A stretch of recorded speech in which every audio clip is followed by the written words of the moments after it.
My. A lot going on in the South Florida sports world. A lot of unknowns. Hello, I am Dan Day with my cousin Vladimir Louison. We're going to be on until 4 o'clock joining you. The Panthers continue to roll. No doubters against the Tampa Bay Lightning. A couple of called back goals helped us out right there, but rightfully called back. If you're a Panthers fan, no worries about that. Miami Heat, also kind of a no-doubter. That last game, Vlad, I was at 26 Degree Brewing on Wednesday night, and people kept coming up to me, Dan, do we have a chance to win one more game? And I started just looking at the lineup. No Jimmy, no Terry Rozier, no Jaime Jaquez Jr. I was like, we don't have the firepower to win this game. And even if we win this game, we don't have the firepower to win this series. And even if we win this series, we don't have the firepower to win another playoff series. I was like, you know what? He might have to give up the ghost tonight. And the last 3 games, they scored in the 80s. The Marlins, they're making moves kind of in the wrong direction. They decided yesterday, Luis Arraez, 2-time batting champion, kind of the engine that makes this team go. Why don't you sit this one out? Well, why, Vlad, would you sit Luis Arraez? Are you trading his ass?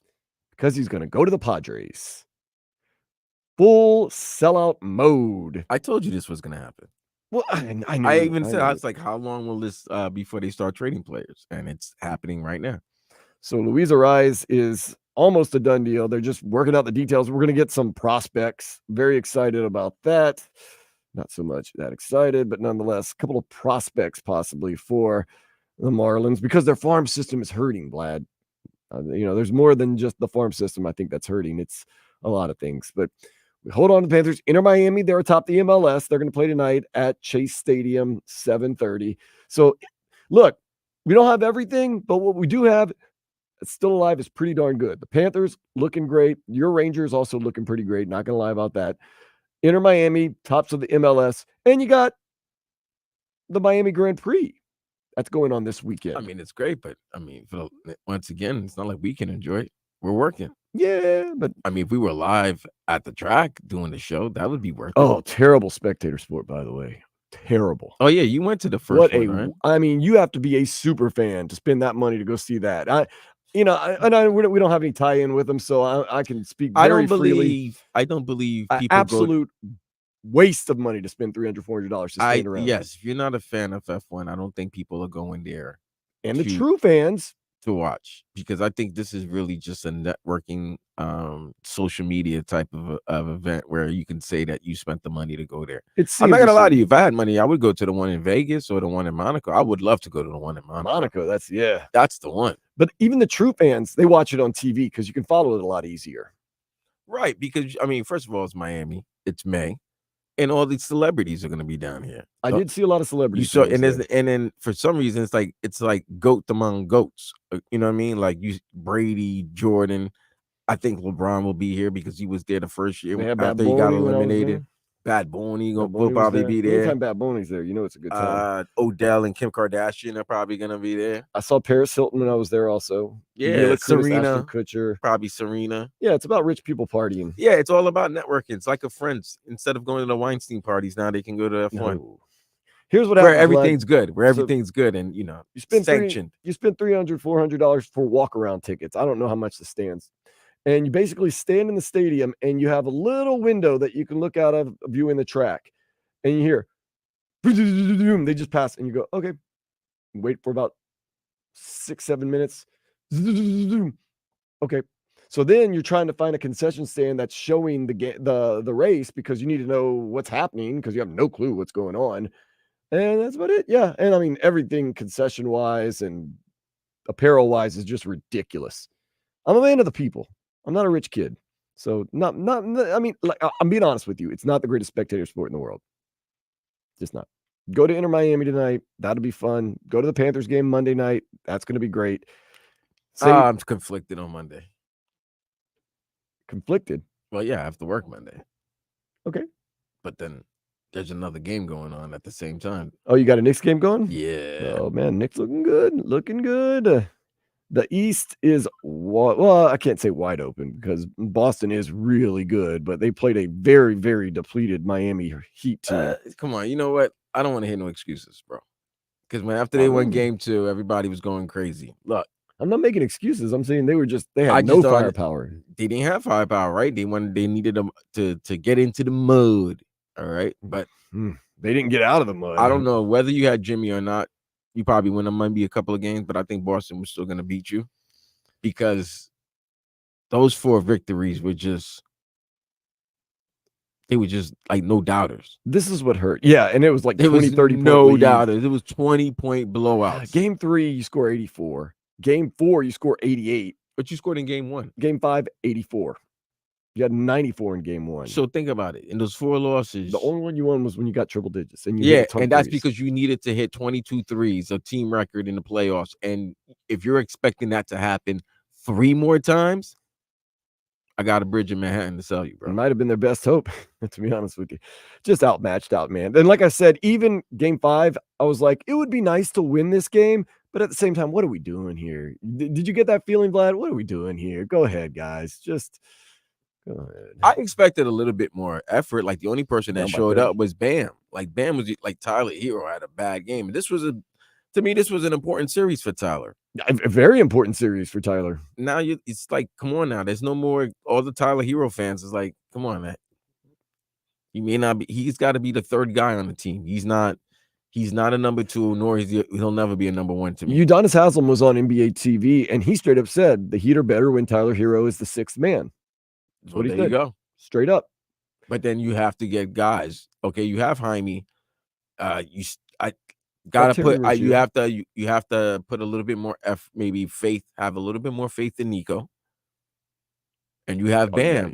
So that's your 3 nucleus. But dude, you got a 35-year-old Jimmy Butler who's gonna want everything. Let's be honest. That's who Jimmy is. I know he's a guy, ride or die. He's gonna want everything. He already wants everything from the Heat. But he has the cachet and the resume to ask for that.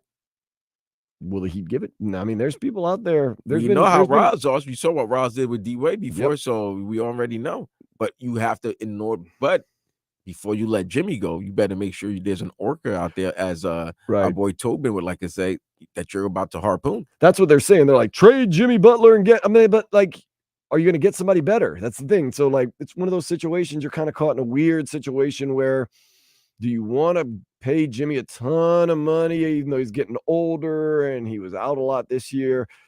At the same time, can you get anybody better? Interesting.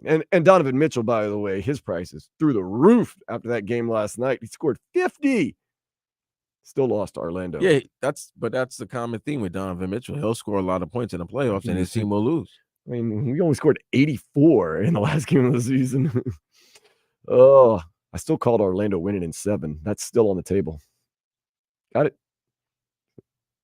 Been watching these playoffs very intently from Duffy's while I'm drinking Guinness Stout and just playing music and stuff. A lot of games going on. That's good. The Marlins fell 3-1 to the A's last night. Luis Ariz did not play because it is believed he is going to be traded to the projects. To the projects. Jesus.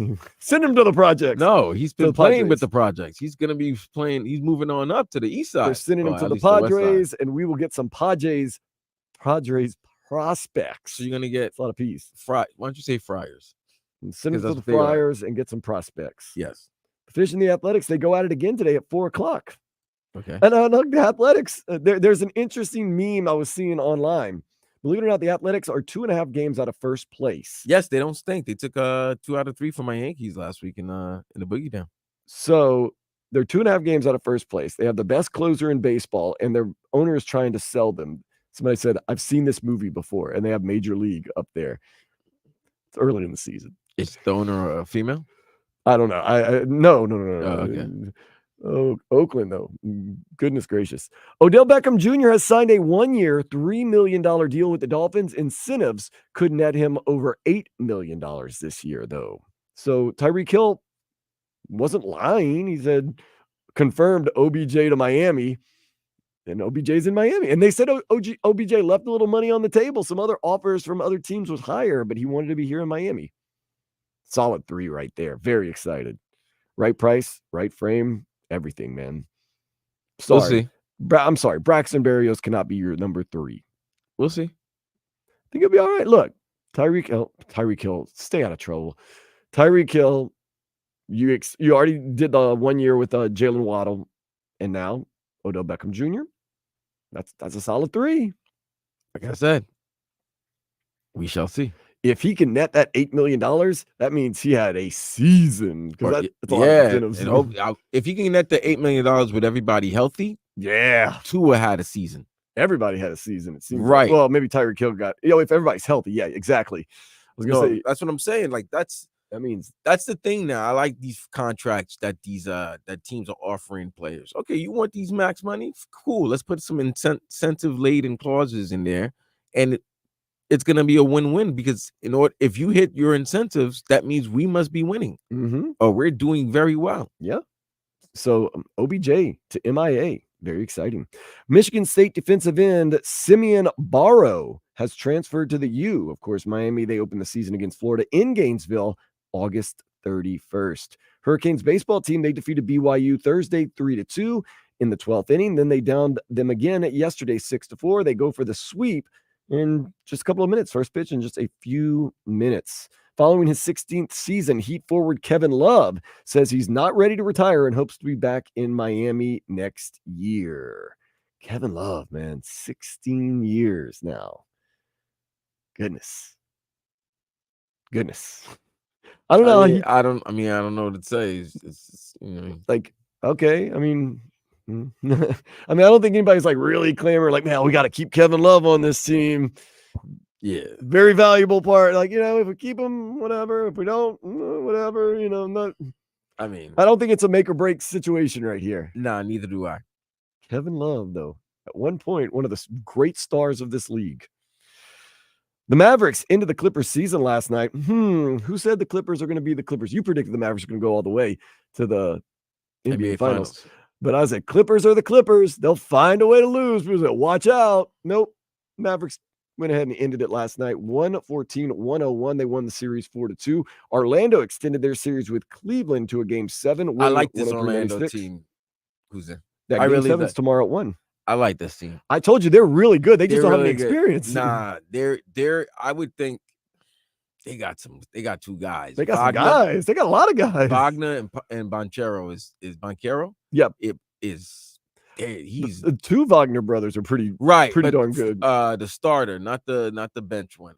Who's the starter? Franz. There's right? Franz, and then there's Moritz. Moritz. No, Franz is a handful, and Pablo is really. Pablo's good. One of them ones. He could be one of them ones. Good job by them drafting number 1 overall. I just think they need better guard play. I think if they had a somebody to Jalen Suggs is pretty good. He's a good defender. They can get a good point guard. They would be a problem. They have that guy from Arkansas that's really good. Yeah. He's pretty good, man. Yeah. Good size, good length. Yeah. Can play. Got some game. We'll see. I predicted that Orlando was going to win the series in 7, partially because I think they're a lot better than they even realize they are, and also partially because you predicted Cleveland was going to win, so I couldn't just be like, But no, I really do. Orlando has surprised. I would love Orlando to win because I would love to, because the Donovan Mitchell situation with Cleveland, he's going to have to look, I've been here for 2 years. We've won. I put points up. Oh, yeah. But we've been eliminated in the first round. If you're Cleveland, pay that man his money. It's not about. I know it's not Cleveland about him. wants to pay him. It's about does he want to stay? Yeah, man.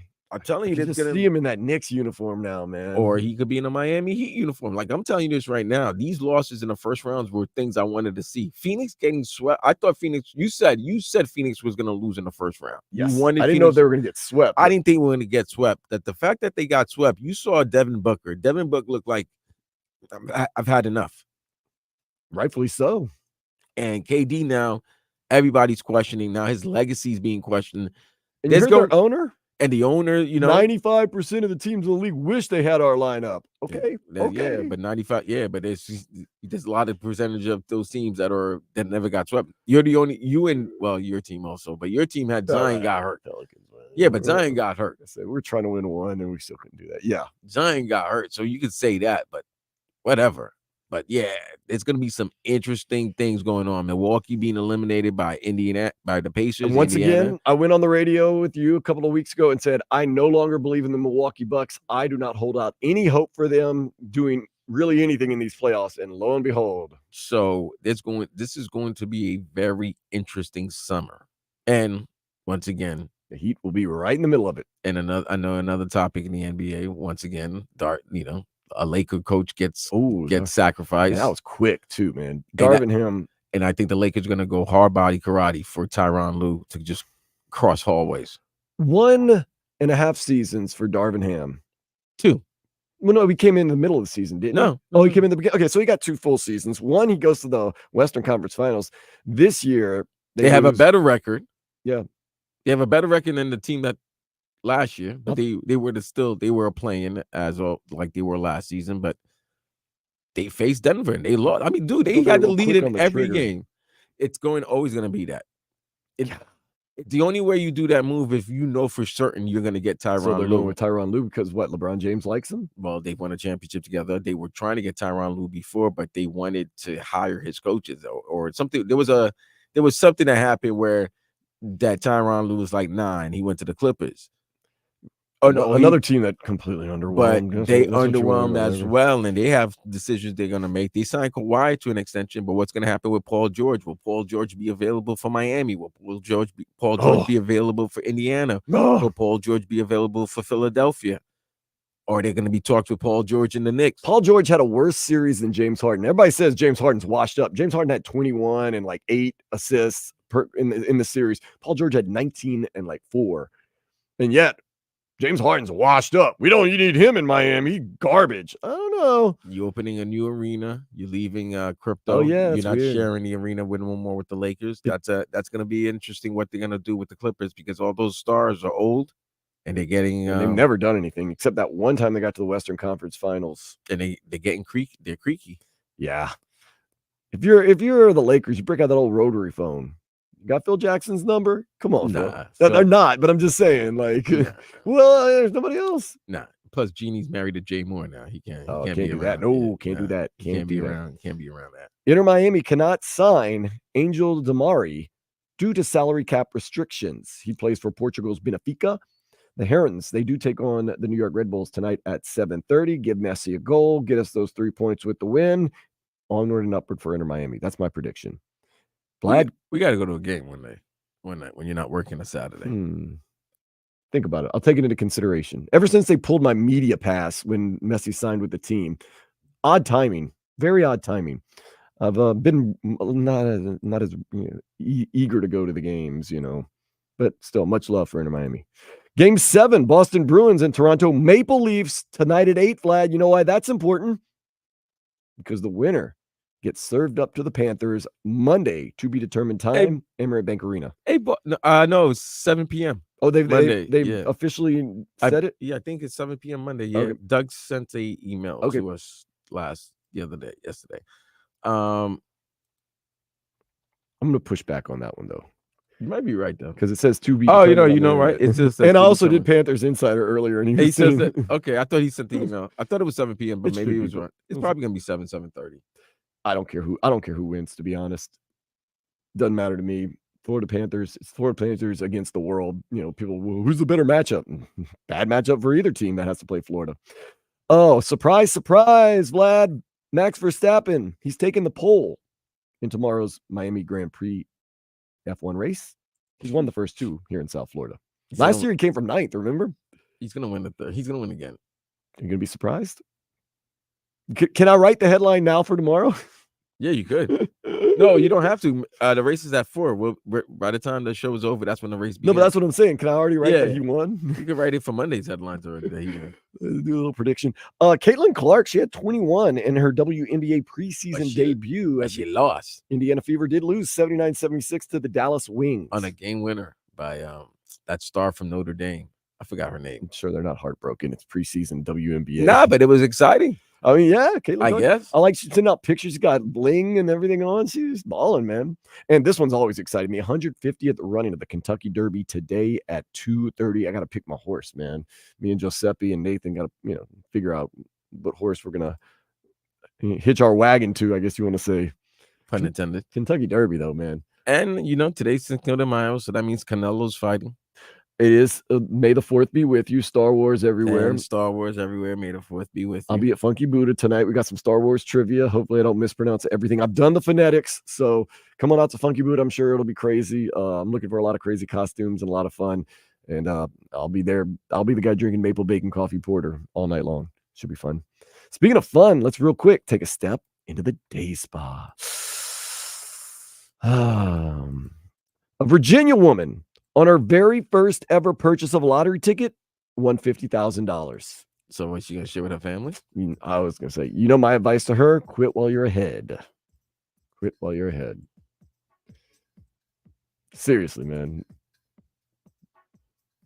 It's not for her. Like just 50 stock. 50. That's it.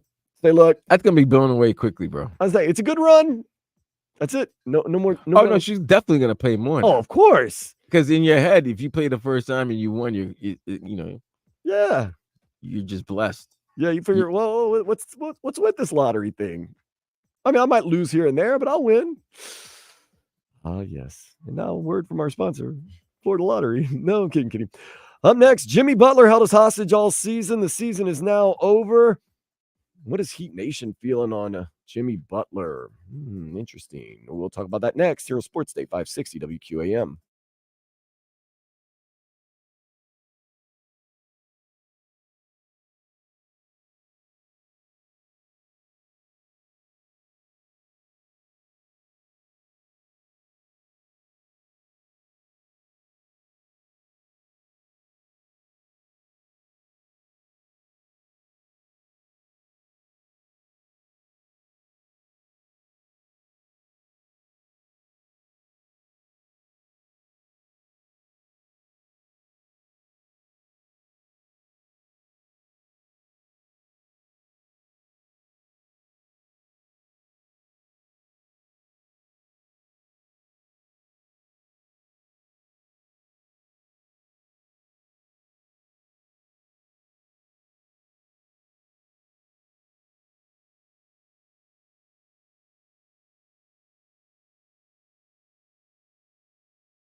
May the 4th be with you. Star Wars Day. Funky Buddha tonight, man. 8 o'clock. Got some Star Wars trivia going. Maybe bacon coffee porter. Maybe some people in costumes. And tomorrow, Cinco de Drinko. Woo, man. What a weekend. We've already had a pretty good week, Vlad. I'm already kind of keep it going, man. That's how we do things. Ooh. Heat season is over. Hey, before I go on, I got to give a shout out. What's her name? Officer Perez. Officer Perez. Yeah, man. Yeah. Marlins game was, we went to the Marlins game Thursday. Yeah. Jesus Sanchez represent, walk it off. Vlad and I are outside waiting for our friends Carol and Tammy to show up. Shout out to Carol and Tammy. They were representing like you and I were early in the morning. Living drunk. Living the life just like you and I. But there was an officer outside of Lone Depot Park. And I mean, she can't make arrests because people want to get her. Like, there were people stopping her like all the time. I literally told Dan, I was like, Dan, I want to commit a crime right now so she could arrest me. Vlad was technically, you maybe kind of committing a crime. I was like, don't have to worry about it, Vlad. She's not going to come over here because, And then Tammy and Carol get out the car, and I just hear Tammy, "You are the hottest police officer ever." I was like, okay, we're not alone. And woo! Officer Perez. Only in Miami. Yeah. Keeping the peace. We appreciate your hard work, Officer. And your beauty. Perez. Yeah. People were asking her name. That's how we got her name. Well, somebody was yelling, "What's your name?" Was it you? It was me. Okay. And they got, I don't know why. Yeah. So Dog, I was eyeing her the whole time. Like, I couldn't stop. Lone Depot Park. I guess we were at the northwest entrance. Yes, northwest entrance. So if you're going to Lone Depot Park, I'm not talking to you, Louise or Eyes, because you're probably not going back to Lone Depot Park for a while. I told you this. I was like, I looked at the game. I was like, how long is before Arias? Yeah, we knew it was going to be early. De La Cruz. We were like, De La Cruz will probably be soon to go. Tim Anderson, who just got here, will probably be soon to go. What about Jazz Chisholm? Is he? If you can get I think you might be able to get better prospects for Jazz because he's young. Right. So, but not a great year. But then again, I mean, who is outside of Brian De La Cruz and maybe a little bit Luis Arias? But it was a good sweep to end the series. And they swept the Rockies. They swept the Rockies after being swept by the Diamondbacks. But I mean, not the Nationals. I'm sorry. Yeah. the Nationals. My bad. After being swept by the Nationals, but then they lost last night to the Oakland A's 3-1. And then that's got to be a little disheartening. You're out on the West Coast, and the heart and soul of your team, is withheld because obviously he's getting traded most likely to the Padres. It's got to be a little disheartening when you take the field. I mean, he has to be traded now, right? Like, there's no way he can come back to the team after you just told him, man, that, I want you to sit out because you might be traded. He didn't do anything wrong. No, but I'm just saying that for a trade, this is taking a little bit long. It's like, if you know what the main player is going to be traded. That's the other thing. Like, if it doesn't happen, like, what's Luis Arias' motivation? It's awkward. You can't go back to that clubhouse. Okay, so I'm going back to one of the worst teams in baseball that's trying to trade. He probably wants to go to San Diego. No, I don't doubt that. But I'm saying, like, he has no motivation if he ends up coming back to the team. It's like, tried to trade me. You're probably still actively trying to trade me. We're terrible. This team's in not even full fire sale mode, just straight up, just not good mode, and that's it. So yeah. And speaking of unloading, will their neighbors not too far from them start unloading players? A lot of people are upset with Jimmy Butler. Why are they upset with Jimmy? Because he doesn't show up in the regular season, and therefore if he showed up in the regular season, you guys would not have to play in the playing game and have these dire situations and stress yourselves and overexert yourselves and not have much left in the playoffs. It's a combination of not playing a lot during the regular season, seemingly, now I don't know if this is true, seemingly having this nonchalant attitude towards regular season games. And whenever there's a question, well, don't worry about it. Well, he doesn't say playoff Jimmy, but it's all about getting in. So he holds you hostage all season long, and then he gets hurt in the first play-in game. Don't see him, and you just kind of just wither away and die. Man. And this is what makes it interesting. The contract's coming up, and he's 35 years old. And he's not really 35. He's going to want every. Yeah, I know. He's got some tread on the tire. You know why? Yeah, because Tom Thibodeau wears out players. But he could wear out this team right now. And my team right now. But yeah, Jimmy's 35, and the way he plays, and he's getting older. Yeah, you look at it. A guy that played 60 games this year, got hurt, didn't really play in the playoffs. He's aging. He's now seemingly somewhat injury prone. And we know Jimmy was going to want everything. He's going to want everything from the Miami Heat. Is that an investment that Heat fans are willing to make in Jimmy Butler on an aging star who sometimes plays, sometimes doesn't play, has been fantastic in the playoffs for the most part? Other people are saying, man, is there any way? Now, before last night, for sure, I heard a couple people whispering out there, is there any way we can trade, make a deal to get Donovan Mitchell? Maybe package a Jimmy and Duncan Robinson or something like that, or a Jimmy and something. Does Jimmy have a no trade clause? I'm sure Jimmy has everything. I don't think there's a no trade clause in there. I mean, hadn't even talked about or thought about. He has 2 more years left on his deal, doesn't he? I thought he had 1 year. Oh, okay, 1 year? Yeah. Are we in a Tua situation? We might just want to play this one out, guys. Good deal. Play this one out. Are some people even saying that they would like to just get a trade straight up for Kevin Durant and Jimmy Butler? I don't know if that's the best way to go. I don't know. Kevin Durant, he does show up, though. I'll give him credit. And Jimmy, I mean, he missed 22 games this year. He was at 60 games. Kevin Durant can score, though. Jimmy Butler can score, though. But Kevin Durant is an instant bucket. The only thing is there's that stigma now. A lot of people questioning Kevin Durant after his team gets swept out of the playoffs, Phoenix Suns. He didn't have the impact that a lot of people thought. What's going to happen, though, Vlad, is this. They'll give Jimmy whatever he wants. I don't think you should. I'm not saying you should or shouldn't. I'm saying what's going to happen. Well, here's the thing. The Heat brass, who are one of the top 3 in the league, though.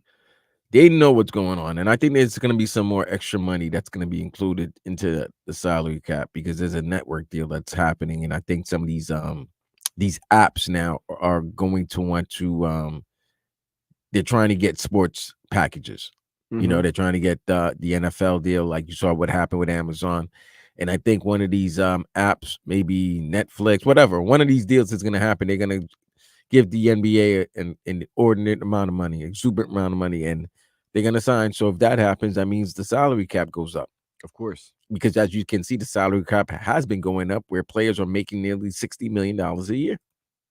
If you're a 35, 36-year-old and you're still one of the top players in the league, you're going to want some of that money. You're going to want a slice of that cake. So I get it. But can you get younger stars? That's the question. We talked about it late last year, right before the season. He showed up. He played 70 games this year. He got in shape. What's going to happen with your team in New Orleans? Can teams make an offer to New Orleans to trade Zion? What are you going to do with Brandon Ingram? There are young players who are going to be out there who you're willing to give a bag to because of their age. Maybe you look in that direction with the nucleus that you have, because here's the thing. For any trade that you make for a big star, you're probably going to have to offer your young stars.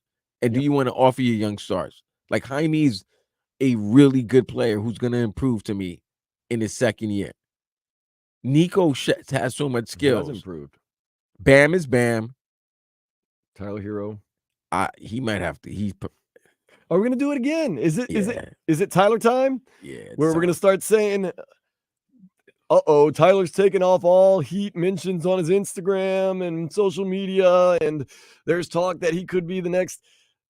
I don't want to do that anymore. Like, finally, let's just, if we're going to trade him. I don't know. That Pat Riley has said he's here for a long time, and not Pat Riley. I'm talking about Tyler Hero.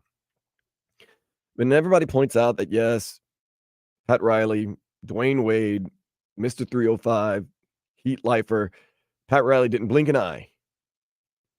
Not going to pay you. This is, man, Jimmy Butler. Okay, his act this year was frustrating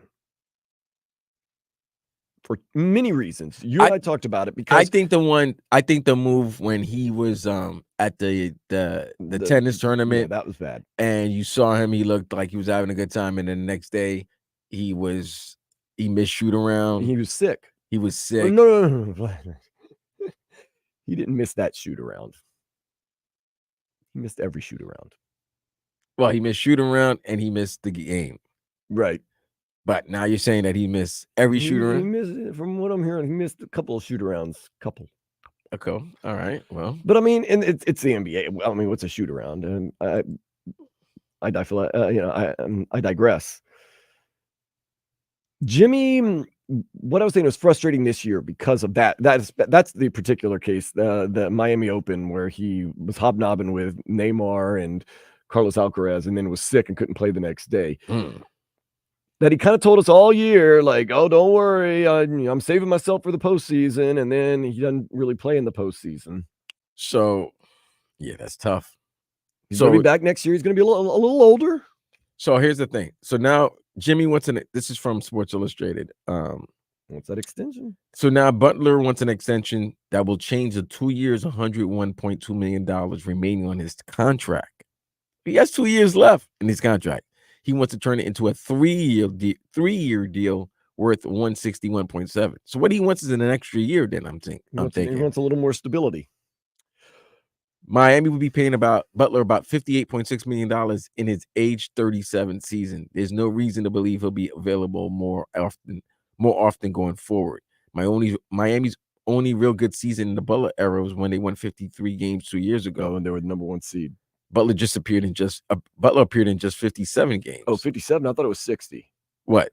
This past year? No, but I think the year that they won 53 games, he only appeared in 57 of them. So the question now becomes this: is he a Heat lifer? Is he someone the Heat want to make a Heat lifer? Well, that's the thing, because he's signed for 3 years. That's it. But Jimmy's MO has been, if he doesn't get what he wants, he becomes disgruntled Jimmy. They said playoff Jimmy and disgruntled Butler they're just very close relatives of each other. I mean, this is the thing. Everywhere he's been, besides Miami, hadn't been pretty. Chicago was good. But when he went to Minnesota, and then he was upset with Philadelphia. I mean, he was right. Tobias Harris 0-2 in an elimination game. Jesus Christ, $41 million. He's giving you 0-2. But yeah, Miami, you're in a crossroads right now. What I think they'll do, they'll give him what he wants. But 3 years, Heat lifer. Hope that playoff Jimmy shows up. That's what you got to do. That's what you're going to do. What else can you do? You got to make moves. You could sign Donovan Mitchell. How are you going to get Donovan Mitchell? No, you make a trade. You might have to trade Nico. You'd have to trade a lot to get Donovan Mitchell. You're going to have to probably trade Nico and Jaime to get a Donovan Mitchell. Yeah, more than that. No way. Yeah. No way a team would take that trade. Yeah, why not? You're getting 2 young stars. For Donovan Mitchell? Yeah, Donovan Mitchell. No, it's going to be more than that. And draft picks, probably. Kevin Durant, once again, an aging star that, like we've said, can still score. It's not as impactful as it used to be. Donovan Mitchell's 27. You don't have any better options if you're the Heat. So going into next season, Donovan Mitchell will be 28. I just don't see the Heat getting him. Now, Pat Riley's done strange things in the past too, but I think your best option is, whether you're gung-ho about it or not, is give Jimmy that 3-year extension, make him a Heat lifer, and hope that playoff Jimmy shows up. That's what I'm hoping. Let's go. I'm giving in, Vlad. That's what I'm hoping for. That's what I want. I have a feeling that's also what's going to happen. I do not see Jimmy Butler going anywhere else. He's going to want a lot of money. Texans are texting in 786. The Heat's roster needs a major reset. Trade Jimmy, trade Tyler, trade Duncan. Woo. We need to blow up the roster. Heat culture is broken. We need to fix this. Woo. Yeah, not high times for Heat fans. I'm not high on this team, but after all, everybody was injured this year. Our best player was injured in the first game of the play-in, got blown out badly by the Boston Celtics the final 3 games of the series. And it's time to be a little pessimistic. 561 says, Dan, Jimmy objectively does deserve everything because of what he's done and what he will still accomplish. Okay. If they trade him, if they trade him or let him leave like they did with Wade, I'll never forgive the Miami Heat. No, that's what I said. I'm in. They should give him the 3-year extension, and then we're going to ride or die with Jimmy Butler and hope that playoff Jimmy shows up and that he can stay healthy. 786 again. It's time to part ways with Jimmy Butler. He's definitely not worth a max extension. He's old. He's not a star anymore. He's anti-Heat culture. It's over. 786. Mitchell sucks. He scored 50 points and his team lost. I was like, but I also answered, hey, when's the last time you saw a Miami Heat player score 50 points? Jimmy last year in the playoffs. That's it. But that's it. Donovan Mitchell can give you that any day of the week. He sucks, by the way, to score 50 points in an NBA playoff game. Our boy Reggae Man said, Dan, for 6 years, Coach Spo has been asked to turn water into wine. It's about time Pat Riley and the Heat organization buy him a top-notch wine vineyard in Nepal. I want to see Durant, Bam, Jimmy Buckets, and Duncan Robinson play together in 24-25. Yeah, I said it. Go get Durant. Trade Hero and whomever else you need to. That was Reggae Man. Heat Nation's upset. I would never have thought it, It's because of the effort. I think they're upset with the effort. Let me tell you, this is not, that wasn't Spo, and yes, they were undermanned, but even we've seen undermanned Heat teams put forth a better effort than what they did.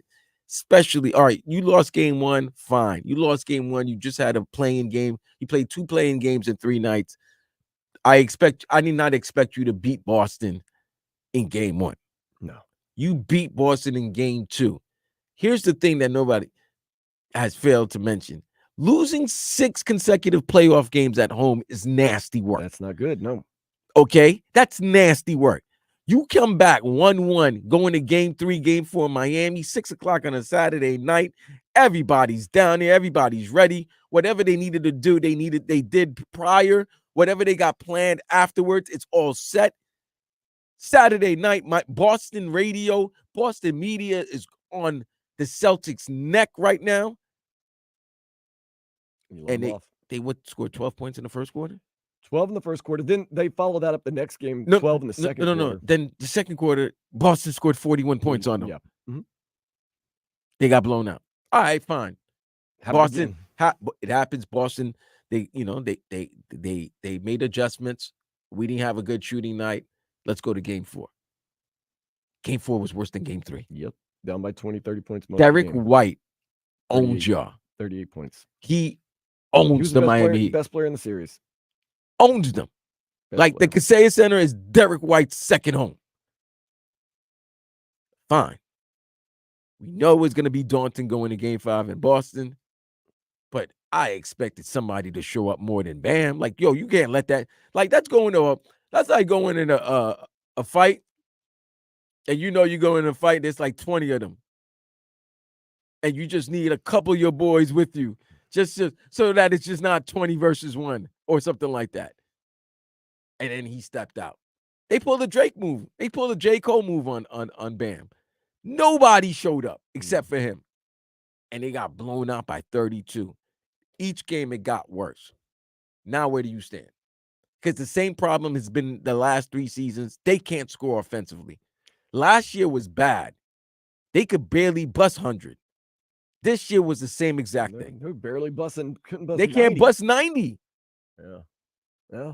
That's part of the frustration too. Not only are you getting blown out, you're not even like in a lot to cheer about. It's a lot of just 84, 88 points, 91 points. Like, but okay, if you're gonna score like that, I expect them at least if defensively to hold the other team. And they weren't doing that. If they're not scoring defensively, you're like, all right, you're gonna ugly it up. Yep. Bring it to the mud. And they weren't doing that either. Teams were scoring easily. Heat Nation's not happy. Wants a change, but will change come? It's going to be Pat Riley speaks on Monday, 1:00. So we'll see what he says. He's usually pretty candid. So, well, this is a year, 5 years. This has been 5 years, Playboy. Mm-hmm. And it's getting, I don't know. For the most part, successful, extremely successful. What, 3 out of 4 conference finals? Yep. Going to the NBA finals twice. I mean, I know a team that wishes they could be that successful. A lot of teams wish they could be that successful. Many teams. It's not bad, but you also see that those 5-year runs, they take a wear and tear on you. Yeah. And if you're not making any moves to reload, replenish, then you got to reboot. Yeah. Can't have another year like this year. You can't have a third year playing next season. No. You got to start scoring. You got to find a way to score points too, because it's dreadful. It's hard to win. Indiana Pacers, they light it up. They're winning their series. They're through. Jimmy, get right. I'm going to come back next with some quick what I like, some of the things Vlad and I liked over the past 24 hours or so here in the sports world in South Florida, 560 WQAM.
Yeah, bring me to life, Evanescence, please. There is not a lot to like here in the South Florida sports world. People are upset. Heat Nation, not feeling great. I mean, it was a rough season, rough postseason. Some people are calling for Jimmy Butler's head. Some people are calling for Some people are calling to blow it up. Some people are saying we need philosophical change. Heat culture is dead. Should be an interesting offseason. Also, if you're a Marlins fan, which Vlad and I are, not too excited either. The Padres have made it official. They are trading for Marlins second baseman, two-time in a row batting champion Luis Arraez. We saw him get a double, open the game the other day. Are you excited for this haul that the Marlins are pulling in for Luis Arraez? What they get? Sunflower seeds? Yeah. Coke machine full of ice cold Dr. Pepper. No, the Marlins get reliever Woo Suck Go. Wait, what? Yep, that's the name. Wait, his name is Suck Go? S-U-K Go. Yep. Woo Suck Go. Woo Suck Go. That's not it, though. So that's a reliever. Are we sure that's the name of a reliever, or that's not, I mean, this is ESPN, baby. These not the rules. These not are rules that are being said. Things that are being told. Woo Suck Go. WOO-SUK space GO. Woo Suck Go. Woo Suck Go. That's a reliever. So he's a big leaguer. And then we get the prospects. Dylan Head. It sounds like a joke, Vlad. I'm sorry. What's going on, man? Hey, yo. Jacob Marcy and Nathan Mortarella. Yo. Come on, man. Woo Suck Go, Dylan Head, Jacob Marcy, Nathan Mortarella. Also, the Padres. You sure these are not just expressions that men say? Also, get this. The Marlins are kind of penny pinchers. The Padres will receive nearly $7.9 million in cash considerations, leaving them responsible for only the major league minimum salary for Arraez. Why are we doing this deal again? I don't know. So we're sending them basically $8 million and the heart and soul of our team. So we can get Woo Suck Go to pitch a couple garbage innings and prospects Dylan Head, Jacob Marcy, and Nathan Mortarella. All right. Vlad, tell us a little bit about this beef that's going on in hip-hop. I can't talk about sports right now. Go Panthers tomorrow, Monday night. Oh, man, last night was great, man. Last night was one of the greatest nights in hip-hop. Man. Dude, Kendrick Lamar and Drake are going at it. We've had a lot of beefs going on. Everybody's been attacking Drake, but we've been waiting for the main event. We've been waiting for the Clash of the Titans. Last week. Was it last week or 10 days ago? Drake dropped he dropped a freestyle to respond to Like That, the Metro Booming Future and Kendrick Lamar song where they went at Drake. He responded with I know one of them was Tailor Made and the other one, what was the other one? The first one was whatever. It was good, right? Anyway, this week Kendrick responded with Euphoria, which is a play on the fact that Drake is an executive producer on the hit HBO TV show Euphoria, where a lot of craziness happens with young kids. So he went at him. Then he dropped a song Friday afternoon called 616 in LA, which is a shot at Drake, who's notoriously known for his timestamp songs, where whatever time he is in a certain city, and usually when he drops one of those songs, he goes in like it's one of the best lyrically that Drake goes. Drake responds with Family Matters and unleashes on a lot of dirt that we didn't know about Kendrick.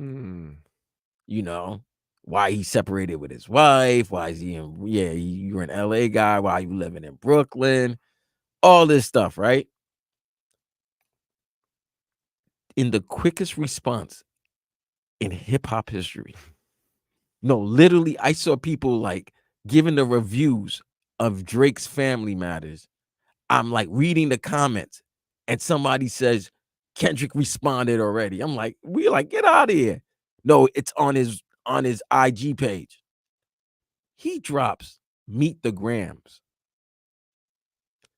Meet the Grams is like a personal letter to each member of Drake's family.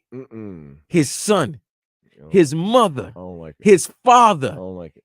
Allegedly, Drake has a daughter that He's never told the public. Ooh. And then he talks to Drake. So, man, they're talking to each other's soul. I love it. I love it. Is it real? Oh, it's real now. That's real. Oh, That's it's real. got to be real because you're not. This Not ain't publicity? this ain't no verbal like I'm better than you. This ain't nothing about I got more money than you and stuff like that. Quick. When you're talking about moms, wives, and kids, Illegitimate children? Yeah, like those are the things you don't like. When you beefing, any type of beef, you always keep women and the children out of it. But once you mention the women and children, that means the gloves are off. So, I mean, they keep huge entourages, so this would never happen. But theoretically, if they passed each other in the LA airport for some reason, they'd start throwing hands or just fighting. Nah, they got to see. To me, now it's gotten to the point where they got to throw hands, and they've been saying they want to throw hands, right? So, like, all right, you really want to throw hands? You two got to throw hands. That'd be awesome. I just wanted a verbal. Awesome. I just wanted a verbal, like, battle. I didn't want these guys to throw hands. But after the things that I've heard, nah, you got to throw hands. I want to see Kendrick Lamar and Drake get into it. I want to see Kendrick Kung Fu, and I want to come. Oh, I'm not into fist fights either, man. I want to see Kung Fu Kenny. I want to see it. Oh my God, talk to that man. Soul. That's not nice. That's not nice. And Drake. Listen, Drake and Family Matters. Jesus, this has been the anti what I like segment, man. Drake went. They've going in. All right. I don't know who's winning right now. All right, so I don't know. They listen. Round 3. Let's go. I don't like the Heat situation right now. I don't like this beef that's going on where people could possibly be throwing hands and calling out. Why not? They should always throw hands. I don't like all that. Ain't nobody above an ass whooping now. I know that. Oh, go Panthers Monday night. I can't wait. Go. You do have a basketball game. Cats, you go. actually got a really fun basketball game tonight. Denver and Minnesota, 7:00 TNT. So it's a little something right there. That's something to watch. But kind of. You got UFC 301 tonight. You got Canelo tonight. Yeah, we got some. And of course, you get to watch the best 2 words in sports, Game 7, Bruins versus Maple Leafs. If the Maple Leafs upset the Bruins, they're gonna have to fire the coach. The Bruins back-to-back seasons losing 3-1 leads. Yeah. And having great regular seasons, but absolutely nothing to show in the postseason. You got to fire the coach. The coach's game, his career's not career. His job is on the line. Absolutely. I don't care. Once again, as a Panthers fan, I don't care who wins. We'll take you on. We'll come to your house. You can come to our house. You get it either way. Speaking of throwing hands, we'll throw them hands. Matthew Tkachuk, he'll light you up. All right, up next, we'll see if the Marlins trade anybody else over the next 5 minutes. That'll be coming up on Sports Day 560 WQAM.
for Sports Day. Turn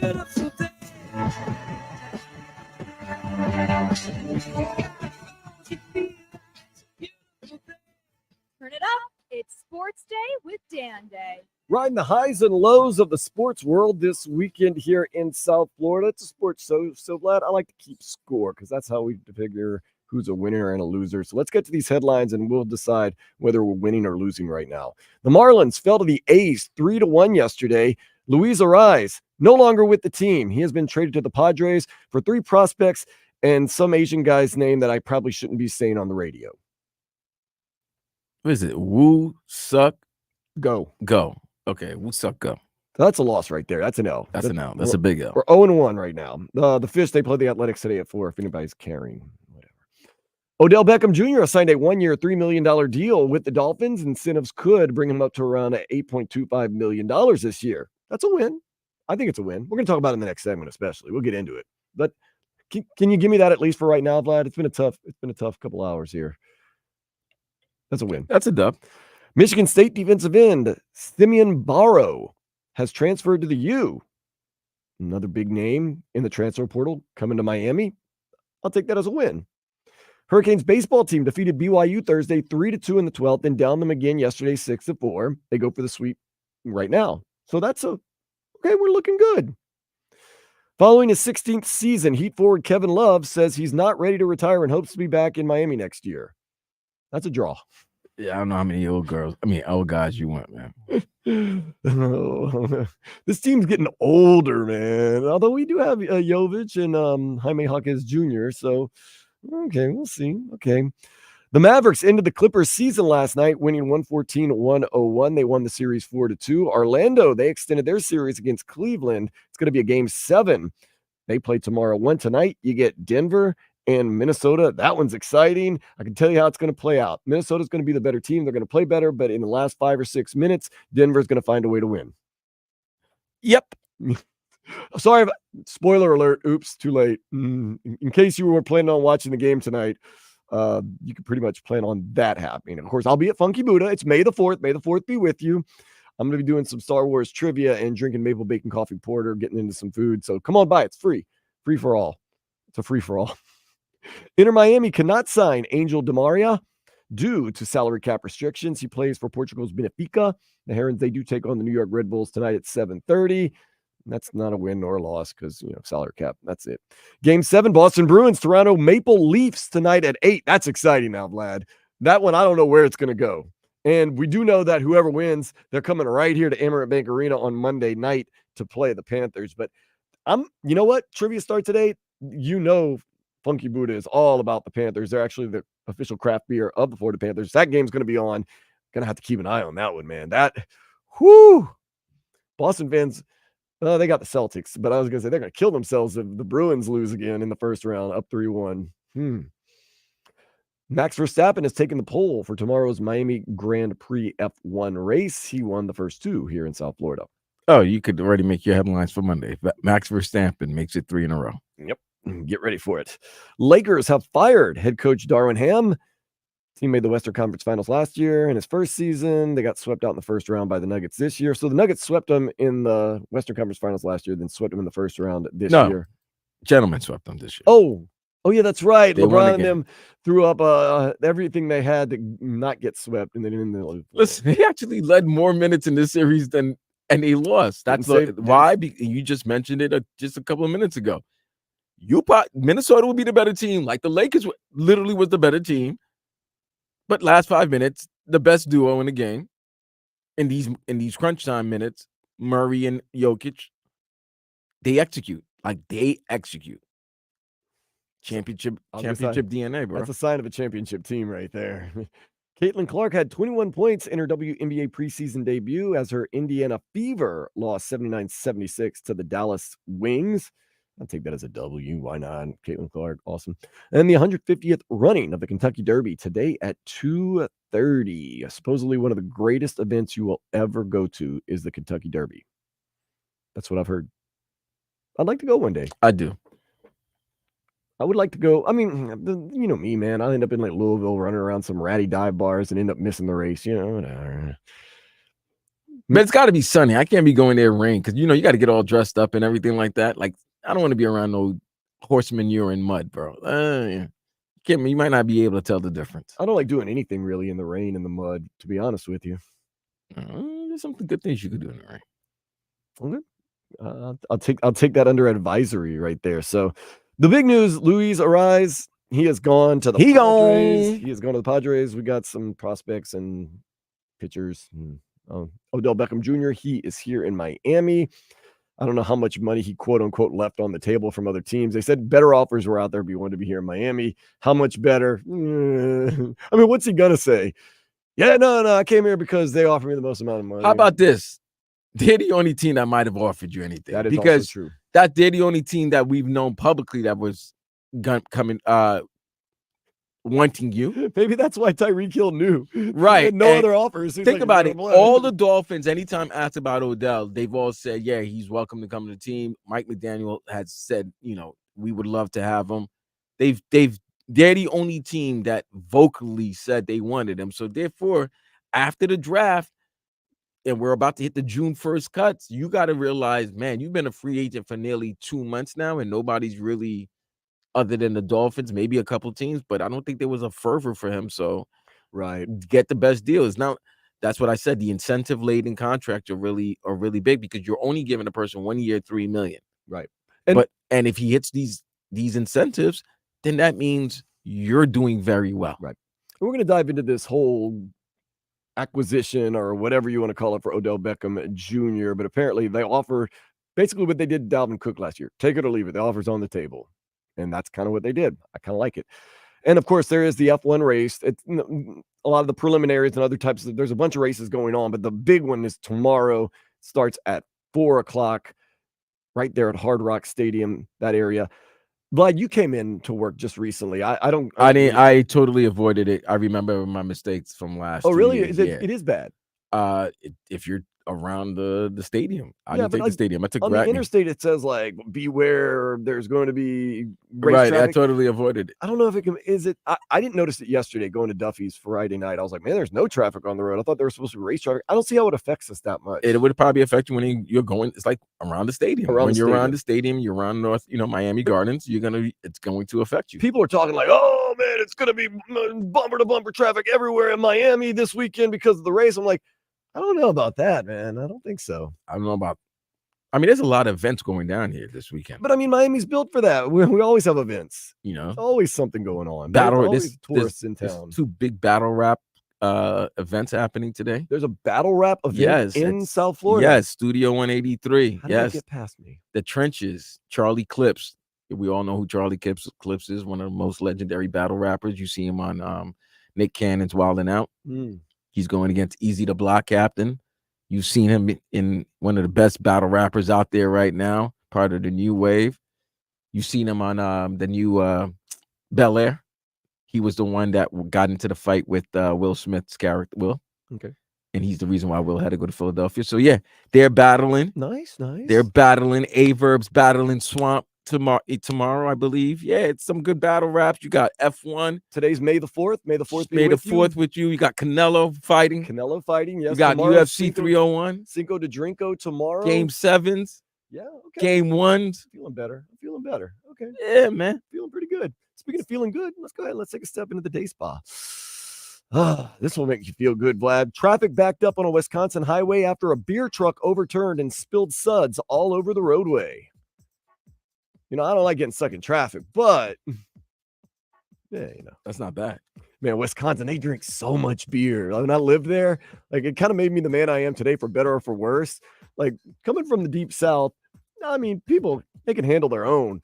Wisconsin's a different level, man. You got like old women drinking beers at like 8:30 in the morning before they go to church. I'm like, whoa, I'm all for a little debauchery, but whoa, that's crazy. All right, Odell Beckham Jr. Love him, hate him. He's a Dolphin, at least for 1 year. Yeah, you're gonna have to. We're gonna talk about that trade. Oh no, it wasn't a trade. You're gonna have that receiver. It's gonna be a room. That receiver room is gonna be interesting. I'm more excited about the receiver room than anything else. We're gonna dive into that next here on Sports Day 560 WQAM.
The Miami Dolphins receiver room is going to be spicy.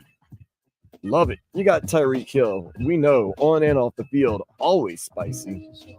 Odell Beckham Jr. on and off the field, always spicy. Jalen Waddle doesn't talk, so he'll keep it down there. Hey, River Craycraft, Braxton Berrios, Mr. Social Media, Mr. Reality TV. Interesting. That's going to be fun. And then, of course, you got Jalen Ramsey, who's going to be on the other end, on the defensive end. You know they're going to be talking some noise and get in practice. It's going to get absolutely nasty. But I'm here to tell you, I'm excited.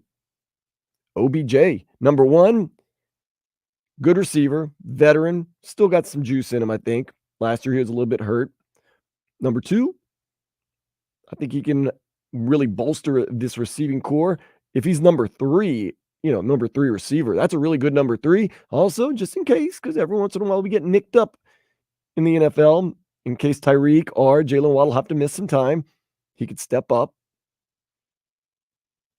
And you get him for basically typical money, $3 million. And Vlad, you like the incentive-laced contract because that means if he's balling, we're doing good, he's doing good, and it's a win-win for everyone. He makes money, we get the wins, life is good. So overall, everybody for the right price is a good deal. I like this one. I thought it was one of our big, priorities that we needed to do in this offseason is get that solid number three, especially a guy like him who kind of understands what it's like. And he kind of did it in Baltimore. He was not the main guy anymore. Zay Flowers was the guy. He kind of figures, I'll be there though. And what he does is he can line up in the slot. He gives you size. He gives you some explosiveness. He gives you a lot of veteran knowledge. So I'm good with it. I like the trade. I don't think anybody's really upset about Odell Beckham Jr., right? Because mainly with the $3 million, we're not paying a ton of money for him. No, it's not like the deal that he got with the Ravens last year, right, which was 1 year, $18 million. I mean, with 15, and then with the incentives that would have been 18, and the production that he had wasn't worth the type of money that he was getting. But now he's in a room where he would be wide receiver number 3. He has to understand that. And in case one of these guys get hurt like they did last year, you have a guy that you can elevate to wide receiver number 2. Right. The question is, does he still have any juice left? I think he does. I mean, you're talking about a man who's had 2 significant knee injuries. He was supposed to be the number 1 in Baltimore, and he wasn't the number 1. He almost became the number 3. Yeah. I believe Zay Flowers became the number 1, and obviously Mark Andrews is always there, and then Isaiah Likely started to pick up his production once Andrews got hurt. But nonetheless, it's a good move. My only problem with this move, obviously, I'm not a fan of the team, but obviously, working in this market, you got to be fair and objective. I've said this repeatedly, that this is a very talented team, but I do believe in the division that you play and in the conference that you play. And what you've seen that's happened over the last 2 seasons under Mike McDaniel at the helm, you're going to be playing in cold cities, cold stadiums, and you need to run the ball.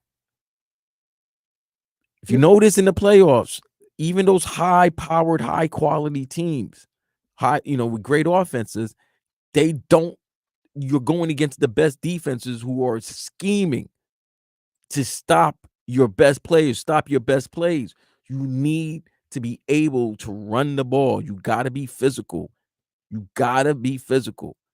I don't think the Dolphins are a physical team. And when you go into Kansas City, you want to go to Buffalo, you're going to Baltimore, you might go to New York, you're going to have to run the ball. You're going to conditions that are not ideal. It's not like down here right now. It's not like how it is down here in South Florida in January. Whether it's 40 degrees or 50 degrees, it's still better than what it is in Buffalo or Kansas City. And I don't think your quarterback, when those conditions are bad, can quarterback it. Like, the ball, throw the ball and everything like that. I think you guys need to run the ball. Well, you went out and you got Jalen Wright in the 3rd round. You traded up for him out of Tennessee running back. I don't know if you were going to trust a rookie, man. Devon Achane was pretty good last year. You still got Raheem Mostert. And he's just another Ferrari. Like I said, sports cars don't really look. Sports cars are great, and they're great for the summer. Sports cars aren't good in the cold. You got some offensive line help, although, the guys from Houston is Patrick Paul. He's a project, they're saying. Austin Jackson, get him back, get healthy. Odell Beckham Jr., you get a solid number 3 for a relatively good price. I'm good with it. And yeah,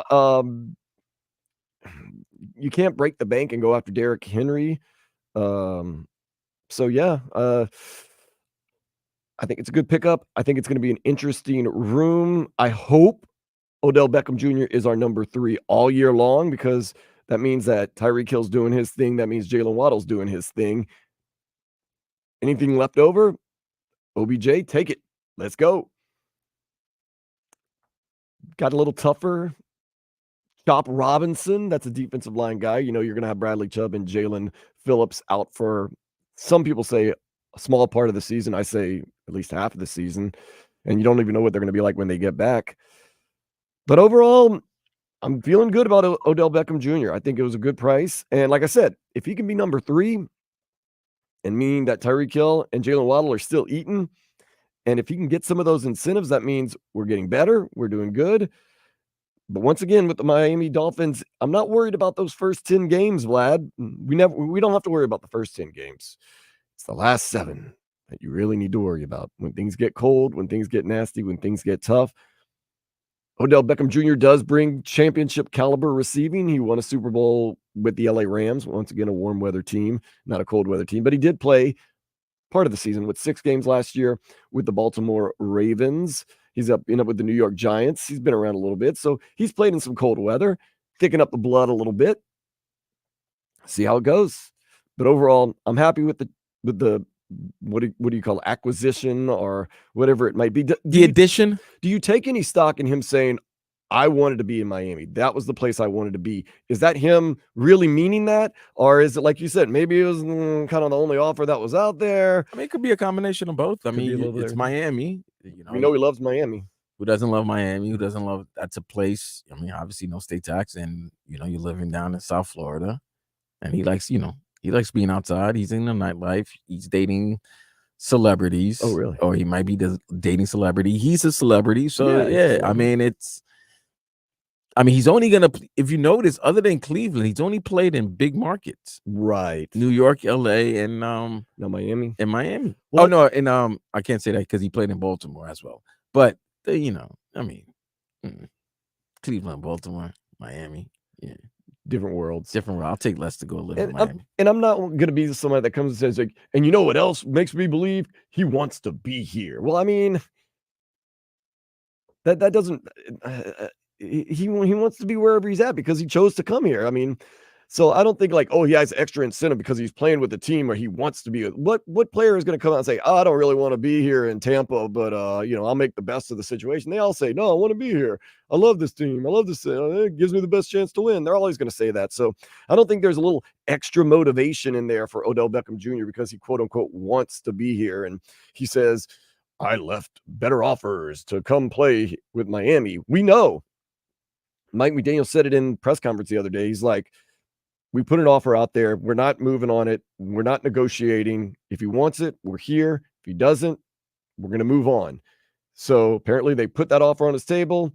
OBJ mulled it over a little bit, then decided, all right, let's take it. I kind of like that the Dolphins did that. Like, take it or leave it. We'd like you, but don't need you. They did that with Dalvin Cook last year. Ended up kind of working out. I say for the Dolphins. I think it kind of worked out. No, it worked out, absolutely. For a couple of reasons. Number one, Raheem Mostert had his best season ever, but also Dalvin Cook, in a weird situation in New York, wasn't really that effective. No, he was washed. I mean, I don't think he's putting his best foot forward, to be honest with you. I mean, he still ended up in Baltimore towards the end. Oh, yeah, that's right. So, but yeah, he was washed there too. So running backs don't have that tread life anymore, man. They get run into the ground. That's why I guess you go out there and you get a Jalen Wright because you never know if Raheem Mostert or Devon Achane, they both have their injury problems. Everybody has their injury problems. You don't know though, but God, if we can keep Tua healthy and Odell Beckham Jr. be our solid third guy all year long, That's good news for the offense. That means you're throwing it all over the place. And if you can catch a couple of those incentives, man, looking good. And now, Vlad, the question you're going to ask, what does it mean when it gets to be cold weather and playoff time? I don't know. Offensive line, stay healthy. That'd help a little bit. Get Jalen Phillips back. Bradley Chubb back. Tough conference, though. Tough division, even. Buffalo, the Jets, Patriots don't seem to have too much, but that's just your division. You got the Bengals to worry about. You got the Chiefs to worry about. I don't know. Let's just get these guys in camp and let's get it going. Mike McDaniel, trust in him. Tua, we know he can stay healthy now. I think we'll be all right. OBJ's our new guy. What are you laughing at? Mark the Heat fan says all Vlad cares about OBJ is he's hooking up with his girl Kim Kardashian and wants to see her at Hard Rock during the season. Okay. No comment. I don't care if he's messing around with Kim K. Good for him. I mean, But if she's gonna be at the Hard Rock Stadium, I'm saying. I love the Kardashians, but I mean, am I been? I love Chloe, bro. No. I love Chloe. No. You know why? Because everybody hates her. I don't really want to get into why a lot of people hate her. I like Courtney. She's my favorite. She's married. Are she married? Yeah, she's Travis married. Barker. Yeah. I don't know if they got married or whatever. Like I said, I like the Kardashians. If it's on, I keep an eye on it for a lot of reasons. But I mean, I like the storylines. But I'm not breaking my neck to try to see if I'm at a Dolphins game and they told me, oh, quarter of a mile away, Kim Kardashian's walking into the building. I'm like, all right, whatever. Like, I mean, I can see her on TV. I'm good. Courtney, maybe. Oh, wait a minute. I didn't see this. Uh-oh. Yeah, when we go to break, some interesting comments made by Philadelphia 76ers center Joel Embiid. Is he acting up again? Well, I don't know if he's acting up. He just made a comment, and then there was somebody who commented under it that that makes things very interesting. And we've always had this. Well, maybe it's been Tobin, a great colleague and great co-host of Tobin and Leroy, that Joel Embiid and the Miami Heat, they've always been some type of flirtation. Jimmy, what? Forget it. I'll talk about it right now because I know we were talking. We can come back. It's yeah. You know what? Yeah, we finished with the Odell situation. Yeah. It's a good deal. It's a good deal. And if he can stay healthy and Tyreek and Jalen Waddle can stay healthy, it's going to be all right. Going to be good. Let's win some cold weather games now against winning teams. Let's do it. Make that big step this year. Win a playoff game? It'd be nice. All right. Joel Embiid, is he boohooing? Is he serious? Does he have heat culture written all over him? I don't know. We'll see next on 560 WQAM.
great games. Plus, you can use the rewind feature and listen to anything you missed. Hurry!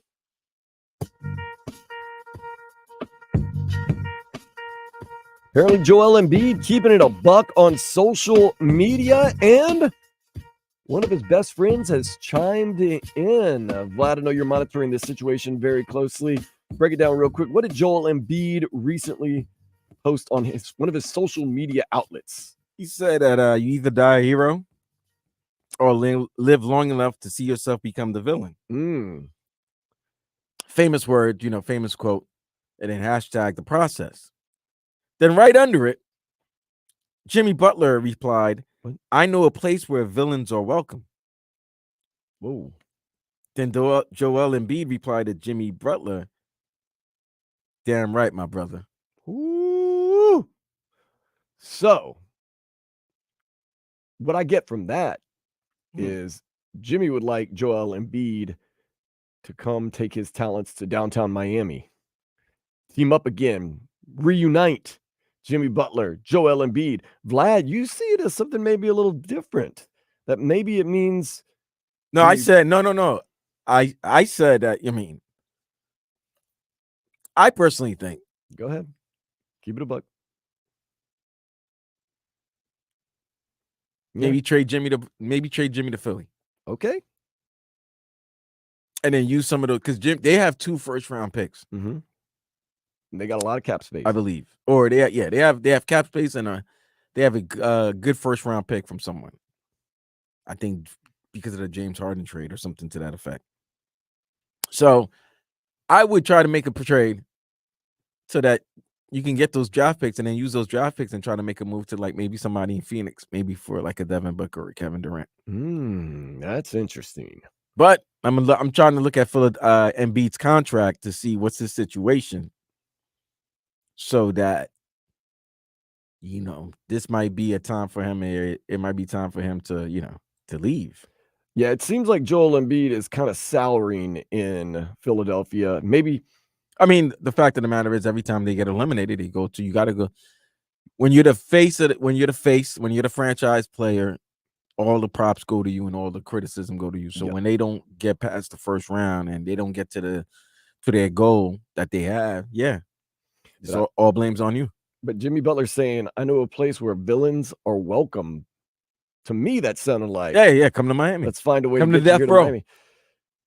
I don't know how high Heat Nation would be on a trade, which would have to involve some pretty. Well, I mean, yes, it's going to have to involve some substantial pieces. You know what? Somebody just texted that, bro. That was years ago, but they're bringing it up again. This was Heat. This somebody on Heat culture. Now, if this was brought up, if this was something that he texted years ago, it was being brought up again. So that's why I'm talking about it. It might have been years ago. You might be right. You're probably right that it was maybe a text or a tweet from years ago, but a lot of criticism has been going in Philadelphia about Joel Embiid and the 76ers being knocked out in the first round. It doesn't change the fact that he and Jimmy are really good friends. Him and Jimmy are good friends, and it's been known that they want to play back with each other. That is true. Team up.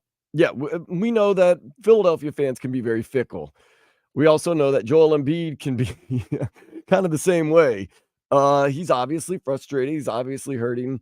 We know that, they're kind of going at it. He kind of took some shots even at the Philadelphia fans and was upset that a lot of Knicks fans bought tickets and went to the series in Philadelphia. We know that Jimmy and he are very good friends. Jimmy seems to get his way here in Miami. Joel wants to make an exit and the right deal. I wouldn't put it past Pat Riley. Right now, if you look at it, a lot of top stories is Jimmy Butler reunion with Philadelphia 76ers a real possibility. Really? Or creating a plan for the Miami Heat to land Joel Embiid and Damian Lillard in 2024 offseason.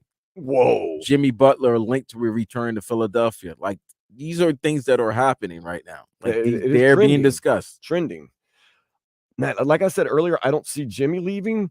I could see Pat Riley doing something crazy like bundling, and once again, hypothetical, a Tyler Hero, Jaime Jaquez Jr., and a pick or something like that, or Duncan Robinson, and sending them to Philadelphia, and then in return, they send Joel Embiid or Nikola Jovic, something like that. I could see Riley packaging it that. Jimmy's happy.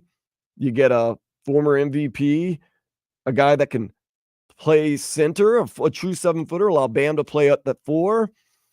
Also, a true center that can shoot threes, stretch the floor a little bit. So you relieve a little pressure on Bam. You stretch the floor. You're MVP caliber player. Jimmy's happy. Yeah, I could see Pat Riley. If there's anybody that can swing that type of deal, it's the Godfather, Pat Riley. Talking myself more and more into the possibility that in a crazy world that we live in, crazy things happen, that Pat Riley could find some way to package some deal with what he has here in Miami and get a big 3 of Jimmy Butler, Bam Adebayo, and Joel Embiid. Whew. That would actually really help Bam out a lot. Wouldn't have to play center. He could play 4, kind of, be a little more free. I mean, a lot of people are upset, like I've said, that it seems like the fan base is getting sour on Jimmy. Yes, okay, so it was a 4-year-old post on IG, so my bad, but it's still trending right now. But it's trending, and there's just a lot of discussion on Jimmy Butler reunion with Philadelphia as a possibility, and they're trying to, what can the Heat do to try to land people? So we can't run it back this year. It's been 2 play-in series years in a row. Got to make some type of change. And Mark the Heat is jumping in on the Twitch and the YouTube and saying Bam owns Embiid, and Embiid's washed.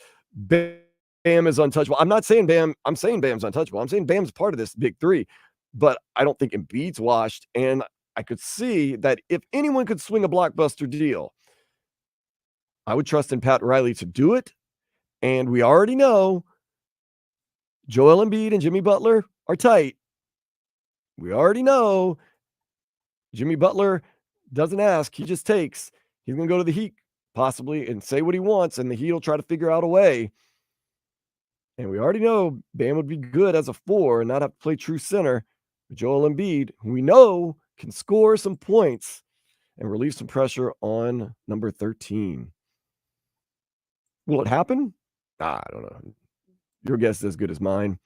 I don't think Jimmy Butler back in Philadelphia, though. I think that dance is done. I don't know if that. Well, Jim, I think they realize they need to pair up with each other. So it's where can it happen? Because right now, look, that is interesting. Riley said, "Let things happen. Let things mature." 5 years. It's been 5 years.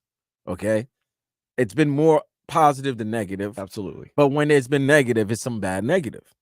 Now the question is, how many years you're gonna say if they are healthy? They've never finished a postseason with the whole team healthy. No. During this run, somebody's been banged up either prior to the postseason or during the postseason. It just seems the past 2 seasons we're always hurt. We always got guys out. Now, is that the league or is that now? Yeah. I mean, Embiid is he's injury prone as well. Injury prone. But the fact is, I don't think you guys need to score offense. Like you guys need offensive weapons. Yeah. And the offensive weapons that you have, which have been, they haven't performed or produced. I'm sorry, Tyler. But he didn't really produce. So it's like everybody says, maybe it's better for him to come off the bench, but with the money that he's making, he should, and what his ego, that's where it comes in. A lot of people are like, oh no, there was plenty of times in that offseason where he's like, I should be a starter. I'm worthy of being a starter, but you're 6th man of the year. You got a good niche. No, I need to be a starter. Play him that way. But and then I took a lot of heat for it whenever I would try to get another scorer on the team like James Harden. Oh, he's washed. He sucks. Joel Embiid. Oh, no, Bam owns him. It's like, yeah, but these are guys that can score 20 points a game. They average 20 some odd points a game. Tyler Hero, what did he have? Did he average at 20 points this year? It's somewhere around there. But that's the problem. All right, so you have Bam that averages 20. Jimmy averages 20. And Tyler averages 20. You guys can't make up 40 points with the rest of the members? Not really. That's a problem. He averaged 20. Tyler Hero averaged 20.8 points a game. So 21 points. How much did Jimmy average this season? Jimmy Butler, I want to say it was like 21. Okay, that's 42. And how much did Bam average? No, Jimmy, am I seeing this right? He averaged 20.8 points a game. 21. They both did. They both did 21. And Bam was what? 18? Well, I mean, like that. That's still, if you combine it, 21-21, that's 42-18, that's 60. So he actually had 19. Don't short that. So back. 61 points between those big three. Yeah. Okay, so that, you know what that averages? That could be, if one of them has a better game, it could be 60 to 70 points between three players. There's 9 other players on the team. Why are we having so many offensive woes? Our quote unquote big three, they're doing exactly what you want, around 20 points a game. What are we missing? I mean, you got Terry Rozier now, maybe a full season. He can give you 16, 17 points a game. It still seems like we're going to come up a little bit short. Man, what needs to happen? Do we need that guy that can score like 27, 28 points a game average? Because the offense was pretty woeful this year. But it seemed like everybody was getting their points. But here's the problem. Here's the thing about the Heat. The Heat can fix their problems. There's other teams that problems are dire. Like Milwaukee's nasty right now. That's a bad situation. Like everything about Milwaukee's nasty. Right? Philadelphia, not really nasty, but they got to make smart decisions. Yes. And there's a new wave coming in the league, man. The youngsters are taking over. The Yeah, old it's guard, a younger league, yes. The old guard, if you're like in your mid-30s to late 30s, if you're in your 30s, like 32 right now and 37, you're a superstar, they coming for you guys. They gunning. The young boy, them young boys are coming. And Edwards, you know, Shea. Don't forget Ja Morant in Memphis next season. Don't forget Zion Williams. Don't forget Zion in New Orleans if they get their act together. This is a young guard right now. They coming. This is the wave. So you've got to be, you still could have those superstar players, but you got to have some young stars with you. What could Riley do to swing Joel Embiid, a Joel Embiid trade? Let's just say things Embiid would have to want to leave Philadelphia. Let's just say things blow up in Philly and they're like, all right, we can't do this anymore. You'd have to trade what? You got to figure who they want to pair with Tyrese Maxey, because they feel as though, and you got to feel as though you got a star right there in Tyrese Maxey. I mean, you got to send Tyler. You got to send Jovic. Well, this is a trade from. Somebody's got a hypothetical. I'm the hypothetical. Fadeaway world. Yeesh. I don't know if this is great. They said that Joel Embiid's wasting his prime years to win in Philadelphia, and Miami can create a dominant roster with him this summer. Trade details. Miami Heat received Joel Embiid. Philadelphia 76ers received Bam Adebayo, Jaime Jaquez Jr., Nikola Jovic, and a 2029 first-round pick. No, Bam's not going anywhere. You think? He would have to. No. I don't think you would want to trade Bam, but I mean, it's big man for big man. Could you imagine if they don't trade? Think about if Philadelphia traded Joel Embiid and he get Bam back, and Miami has a front court of Jimmy Butler, Bam Adebayo, and Joel Embiid. Forget it. Give them, you might as well give them the next 3 Larrys. No, Bam's not going though. But I could see Tyler Hero, Nikola Jovic. Definitely Jaime Jovic are gone. 2029 first round pick. That's another 5 years. You're not concerned with that. So you send a very interesting trio in Tyler Hero, Jaime Jaquez Jr., and Nikola Jovic. Yeah, because you can kind of pair him with Tyrese Maxey because Jovic has good size and length, and the money will add up. And then Jaime Jaquez Jr., he's got that. For lack of better, the old man game. He's got a very mature game beyond his years and youth. And Tyler Hero can score 20 points. Then you throw that with Tyrese Maxey and a first-round pick, and then you got Joel Embiid, Bam Adebayo, Jimmy Butler. Maybe you got Duncan Robinson. Maybe, like I said, it sounds crazy, but if there's anyone that can do it, it's Pat Riley. And Jimmy and Joel, they like each other. They start talking. Interesting. Now, that would be a formidable lineup right there.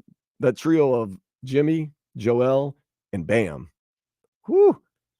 That is spicy, exciting. But once again, total theoreticals. Pat Riley will speak Monday, 1:00. It's the whole exit time at the Heat after the season. No, they did the exit interviews. He does. He does his end of the season. It's always a week after. Everybody goes in there, and most of the reporters, I think, except for Ira and Barry, they might be scared to ask him some some real questions. But he has that, like last season, he was like, why does everybody want to break up? You can't go year 6 with this. It can't be the same. Nah, got to reload and you got to reshuffle. But they weren't healthy all year. Well, Yeah, availability is an ability. But bro, come on. If anybody was thinking what happened last season was going to reoccur again, you're wilding. I held out a little bit of hope until I'll say when we got down 2-1 to Boston, I was like, the writing's on the wall. And I know I was late to the party, Vlad. I'll be honest. I was optimistic. I wanted to believe. But I mean, that last game, before it started, like I said, people were asking me at 26-degree Brewing in Pompano Beach, what do you think about tonight? I said, man, be honest with you, it's not going to be pretty. It's just not. We don't have enough firepower. And we're going up against a team that has all their, well, they didn't have Kristaps Porzingis, but they didn't need him. Oh, man. Yeah, I mean, okay, this is it. If you run it back again this year, you've used up all your good karma and mojo. This year, we rode with you, hoping that playoff Jimmy would show up and that it's all about getting into the playoffs. And you run it back next year, it's like, all right, you need to be healthy. You need to be playing. You need to win some games. Having a middling record that gets you into a play-in game, that's not good enough this year. If you really believe in this team, you want to run it back. Their good karma has worn out now. If they don't make changes this year, there needs to be vastly different results next season. None of this, we're just trying to get into the tournament, the playoffs. No, I'm not doing that again this year. Playoff Jimmy will show up. No. I think I'm kind of fed up like the rest of Heat Nation. It's just, I'm frustrated. So are you done with Jimmy? No, I'm not done with Jimmy. I told you, sign him to a Now, there's a lot of people who are done with Jimmy, Give bro. him that 3-year contract and get Joel Embiid over here and we'll be happy. All right, just give him that 3-year contract. He's going to get that 3-year contract. Like, this is crazy right now. Philadelphia's 76ers, interest in Jimmy Butler, David Aldridge of the Athletic. Sixers need an outfielder to pair with Joel Embiid. What about Jimmy Butler? Low. Bleacher Report, Jimmy Butler Heat trade rumors would not surprise me in 2024. Hey, Vlad, how about this? Straight up trade. Jimmy Butler, Tyrese and they're Maxey. clowning the 76ers for, choosing Tobias Harris over Jimmy. This sounds bad, Vlad. I would be ecstatic if they traded straight up Jimmy Butler for Tyrese Maxey. I would be very happy. It's not going to happen. Ooh. But you make Joel Embiid happy. No, I'm thinking of if you had Maxey, Bam, Tyler Hero, Terry Rozier, and Jaime. Yeah. You got younger. Mm-hmm. I would be ecstatic. Nah, I don't think Philly would do it. No. Maxey's the face of the franchise. No. I mean, he's the young gunner for the franchise. Philly would never do that, especially. But something's going on with like Philadelphia and Miami need to talk. Either you get Embiid to Miami or you get Jimmy to Philly. Something's happening, man. Like there's too much smoke going on right now. There's just too much. People are bringing up a text a message from the years ago. Yeah, and there's just a lot of speculation right now of the fact that we know these two are good friends and they want to play together. It seems like they hated Ben Simmons together, and it was and Tobias Harris. But man, if you could swing that, and it sounds almost sacrilegious, but if you could swing Jimmy Butler for Tyrese Maxey straight up, or like a draft pick or something in there too, whoo, they would not. Philadelphia fans would riot, man. And I mean, Jimmy's a great player, but keep Joel Embiid happy. Do what it takes. Right? He's the franchise, right? I mean, it might be time to end the process. He's Philadelphia. The process. It might be time to stop the process. Long time ago, should have ended that one, bro. Don't trust the process. It did not work. Did take your money if you're a Philadelphia fan. It took a whole lot of your money and your time and your heart and your love. But in Philadelphia, what are you going to do? Cheer on the Phillies. Cheer on the Eagles. Ooh, it's another sore subject for those guys. Up next, going to get you updated. Let's see if the Marlins can, field a team today. We got to talk about the game we went to. Oh man, oh goodness. Maybe some more Joel Embiid, Jimmy Butler chatter. Yeah, man. The Texans and are hot. And the YouTube are hot. They don't. There's a lot. They don't want Embiid. They don't want Jimmy. But they want superstars. Listen. Everyone wins. I get it, Miami. You're not used to being out of the playoff this early. Vlad, everyone wins. Tyrese Maxey, Jimmy Butler, straight up trade. Boom. Joel Embiid's happy. Jimmy's back in Philadelphia. Jimmy's out of Miami. You got the future of your franchise right there, a young future in your franchise. You can pair with some other guys. Bam Adebayo. Yeah, you're great. All right, man. We'll read some of the texts when we come back. That's coming up next. 560 WQAM.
It's time for Sports Day.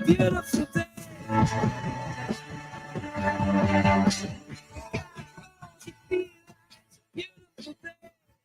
up.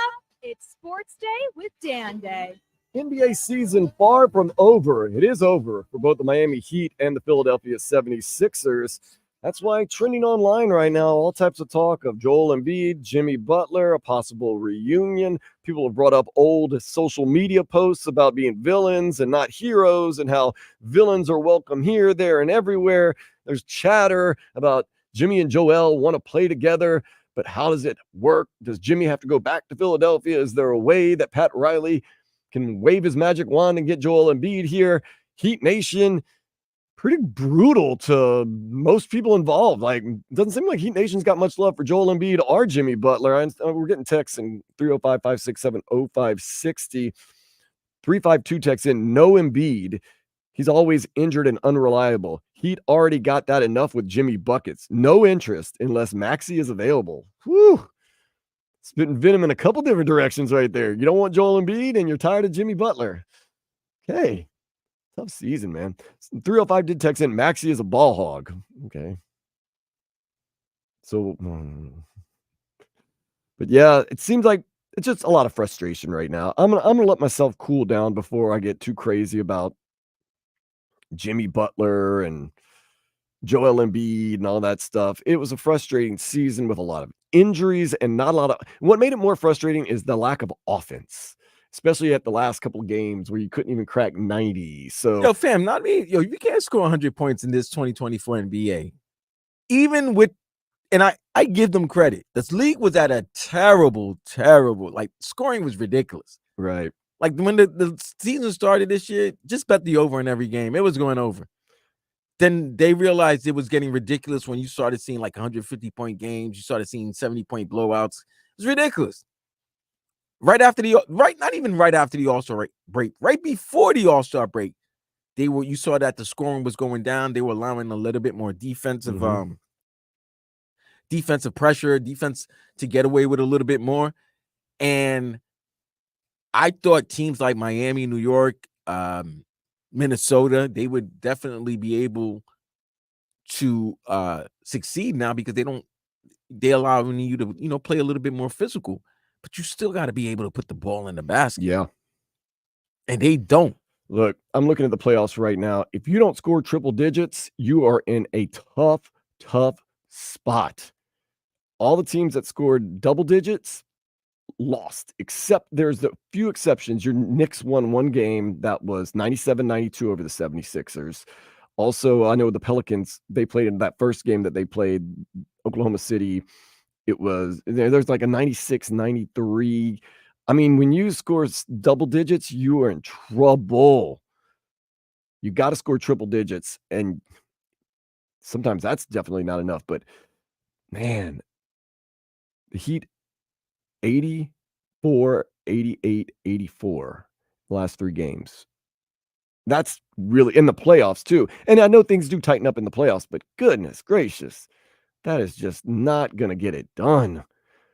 Last night, the Cavs had 96. They lost 103-96. But they had a guy that dropped 50, and they had another guy that gave them 21.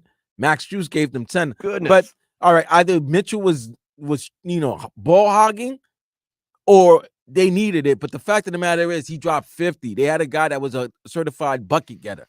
You don't have a bucket getter. Yeah, it just seems like they kind of spread the wealth around Jimmy, Bam, Tyler. They all averaged around 20 points this season. Steady, consistent. And Terry Rozier hopefully will be healthy and back next year. He can be steady and consistent. I don't know. I don't know what the formula is, Vlad. I really don't know, other than get Nikola Jokic and Jamal Murray, and then let the chips fall where they may. It's just, Dr. Toboggan, chiming in on the YouTube. No shooting all season, no fast break, silly. I'm not going to lie. I think Leroy said it during the shows this week, maybe throughout the season. Like, yo, the Miami Heat can't run a fast break. No, they were never getting all those easy bucket transition points. Duncan had a great year, too. That's where points is going to be. And then he got hurt, too. I mean, that last game, tough stuff right there. Heat Nation will be down to move Jimmy for Maxey if that's available, not Embiid. A lot, Maxey for Jimmy buckets. The Heat need to do that trade as ASAP, even if it's just a pipe dream. It is a pipe dream. It is a pipe dream. The Heat aren't going to part ways with Jimmy Butler, and neither are the 76ers with Tyrese Maxey. It would just not be prudent. What about the Don Raleigh hits up Bucks this summer and see if they will rightfully deal Dame to Miami where he wanted to be? That's another possibility that we haven't really I also saw that on the trade. Hold on. I'm not down with that. Fadeaway world. The next step to building a dominant super team is trading for all-star point guard Damian Lillard, who truly deserves to be in a major market. Miami Heat received Damian Lillard. Here we go. Milwaukee Bucks received Tyler Hero, Terry Rozier, and a 2030 first-round pick. Ooh. High cost to get older. That's another, but he's older. He's like, 35? But now you got Joe Cronin out of the mix, and Joe Cronin won. If you're Milwaukee, you're looking at what you did this season, or lack thereof this season, you say, I know he's 33. Dame will be 34 this summer. I know. But if you're Milwaukee and you see what you did, and I know Giannis Antetokounmpo got hurt and Damian Lillard did get hurt, but it just seemed like, you want to talk about frustrated fans, feel as though Bucks Nation is very frustrated with what they had and what they expected and what they got.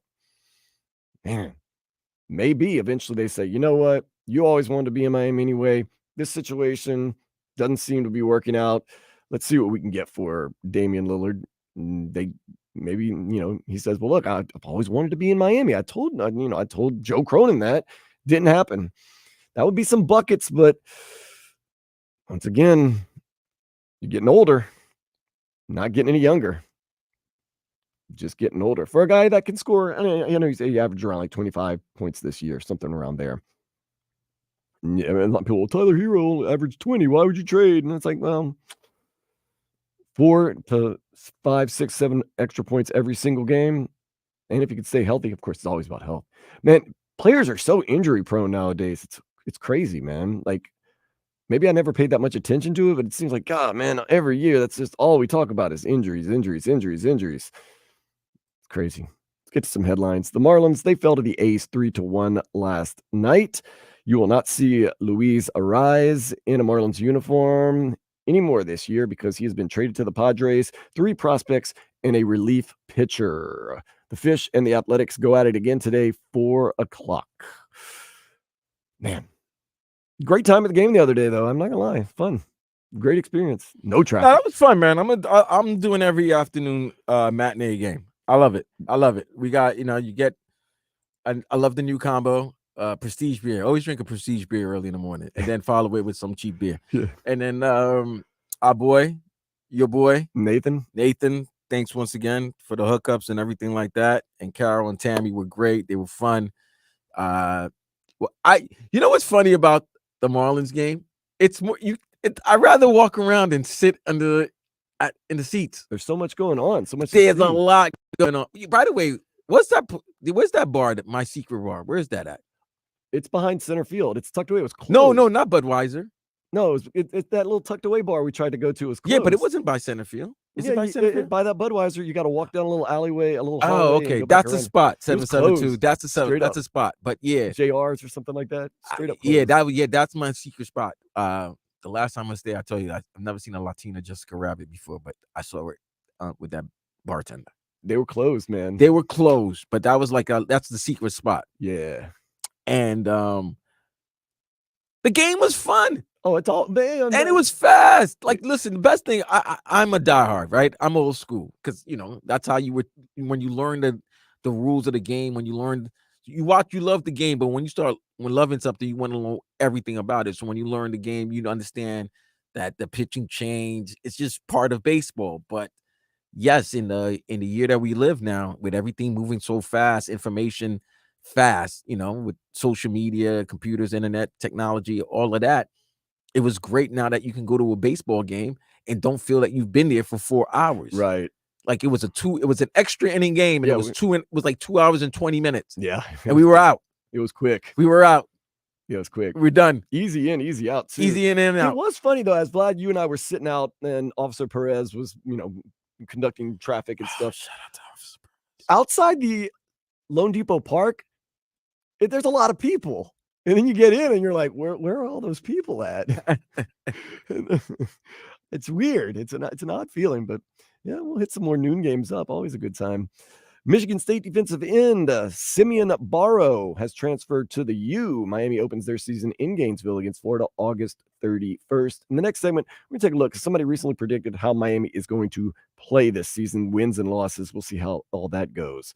Kevin Love says he's not planning on retiring after 16 seasons, hopes to be back with Miami next year. See about that.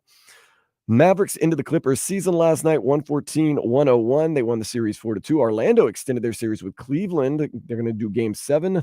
That is going to be tomorrow tonight. They scary right now, man. They're the best team in Florida. They're the best basketball team in Florida, the state of Florida. Yeah, they had every reason to kind of give it away last night, too, and they didn't. They stayed tough, and they fought hard, and they got a big win to game 7 against Cleveland. Anything can happen. Those two teams have been pretty even throughout most of this series. Well, every team was won at home. Okay, and then that's pretty even. So that would stand that Cleveland would win if they continue to win at home because Cleveland is the 4 seed while Orlando is the 5. Inter Miami, they got a big one today against the New York Red Bulls. That's going to be 7:30 Chase Stadium. I'm telling you right now, Messi gets a goal. Continues on. Messi actually made history, MLS history the other night when he scored 2 goals against the New England Revolution. That's 5 straight games he's been accounted for 2 goals, whether it be a goal or an assist. 5 straight games in MLS play. And I don't want to hear all this, oh, MLS sucks so bad, Messi dominates. Messi's dominated everywhere he's played. I mean, come on. Yeah, like tomorrow Sunday, duh. I mean, but they're acting like, oh, look how sad MLS is. I was like, he did pretty darn good in La Liga. You know, some of these international like Copa America, you know, they've had their ups and downs. And World Cup, of course, it's always tough. But he's won a Copa, he's won a World Cup, he's won a gold medal. Yeah, he's gonna do that. So yeah, that he's doing well in MLS, I understand. Elevated age, somewhat. I don't know. It seems like, you know, like a fine wine. He's okay. He's cool. And PSG, everywhere he's been great. What do you expect from him? Boston Bruins, Toronto Maple Leafs tonight, 8:00. That is game 7, Vlad. Whoo! I'm going to be watching that one at Funky Buddha. I'm excited. I am. I'm actually going to watch that because, you know, you're talking about 2 original 6 teams in the NHL. They don't like each other. And whoever wins gets to get their ass handed by the Florida Panthers. Gets fed to the Panthers starting Monday night, Emirates Bank Arena, to be determined the time. But yeah, I mean, both teams do have revenge on their mind once they get past this game 7, try to get back at the Panthers for eliminating them in the playoffs last year. I thought Boston had them, man. They were up 3-1 in the series. Oh, that's weird. You went last week at this time. We're talking about Boston can't close. Boston can't finish. Remember last week at this time, we need to win tonight against the Lightning because looking like Boston's going to win too. You need more, you know, you want to have equal rest time, you know? Nope. Series just keeps on going. F1 is in town. The Miami Grand Prix, the big race, is tomorrow at 4:00. Max Verstappen, he's got the pole. Next year we're going. Okay. If we're still working here, we're doing the show. We're doing the show from there. I'm sick of it. They need come on, man. It's gonna be tough. If the beautiful people are gonna be out there, they need the 2 most handsome people out there. They got the F1, man. They're kind of tough out there. F1, E1, I don't care. D1, G1, I don't care. When I was there that first year, they wouldn't let like reporters do stand-ups without approval, and there's all type. You couldn't like broadcast from the media area unless you were like, you know, official F1 channel and stuff like that. So, well, we'll start working on the credentials now. Let's put it that way. Lakers, they're firing they've done it. They fired Darvin Ham, so he's gone. 2 years. Nope. Thought he was doing a pretty decent job, but the Lakers didn't like it. Caitlin Clark, she poured in 21 points in her WNBA preseason debut as the Indiana Fever lost 79-76 to the Dallas Wings. Yo, somebody said Caitlin Clark looks like Billy Kidman, a former WWE WCW wrestler, really? and I can't stop seeing. Type in Billy Kidman. Goodness, I'm just live on the air. I'm getting in trouble. I can't unsee it. Kidman. Man, why y'all do this to me? Yeah, I mean, there's someone. There's the one picture where he's holding the belt with the white beater shirt. Yeah, that's the one. I'm like, oh. Thanks for now. I got to think about that. Okay. Speaking of thinking of things, Vlad, let's real quick take a step into the day spa. On Dollar Hot Dog Night, a Mets fan kept track of his intake of hot dogs and beers. He got up to 9 dogs and 10 beers in just 7 innings. Hey, yo. You know why just 7 innings? He got so annoying that fans started throwing their dollar hot dogs at him. Yo, first of all, how bad are you that they're throwing hot dogs at you? They're throwing hey, come on, man. You know what they're That's throwing just at you. nasty. Listen, unless you are what's the Nathan's winner? Joey Chestnut. Unless you're Chestnut. That's a lot. That's it. You shouldn't be eating that. That's nasty work, bro. That many hot dogs, you mean? Come on. I know I was gonna say, coming from a guy that ate a glizzy at the game the other day. Pause. Yes, I did eat, but I ate one. Right. One. That happened so fast. I was Okay. buying beer, and then you just threw it in there. I was like, wait, what? Wait, hey, yo, wait on. Hold on. Hey, yo. All right. I ate because it came with the beer. It was a good beer. It was a good deal. It was Budweiser? Yeah. No, it wasn't Budweiser. It was Corona. Bland. Was it Corona? I've rarely had Corona in a can, much less. Oh, I had the Corona in the can. Oh, I've had the Corona. You don't drink it? I drink Corona in a can. Anyway, hot dog was needed. All right, that's all they had. It was good. I ate it. That's it. But eating 7? No, 9 hot dogs. Eating 9 in 7 innings? And 10 beers. That's a lot. It's a lot. Come on, man. That's a lot. And then you're so obnoxious that they threw hot dogs. Like, listen. You know how nasty it is that they're throwing sausage at you? Yeah. They're hard-earned dollar hot dogs. They're throwing them at you. They'd rather waste $1 and not eat a hot dog than deal with you. Yo. His mom was very proud. He's flagrant, man. That's why that's why he threw it at him. That's damn good. There you go. Up next, we're going to transition a little bit into the Miami Hurricanes football team. A recent publication predicted their wins and losses and who they might or might not be against. Some interesting ones. We'll see whether we agree or disagree next here on Sports Day 560 WQAM. Got what you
Station. Moving it out on a Saturday afternoon. May the 4th be with you. If you're a Star Wars fan, it's time to celebrate. Watch some Star Wars, read some Star Wars, all that good stuff. Come on by Funky Buddha. We're having a May the 4th party. I'll do some trivia starting at 8 o'clock. No music tonight, Vlad. I'm not.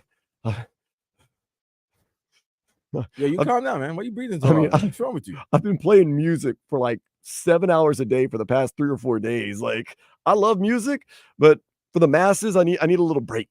So, man. Man, you know us, Vlad. I say that Funky Buddha's gonna start rolling out those maple bacon coffee porters.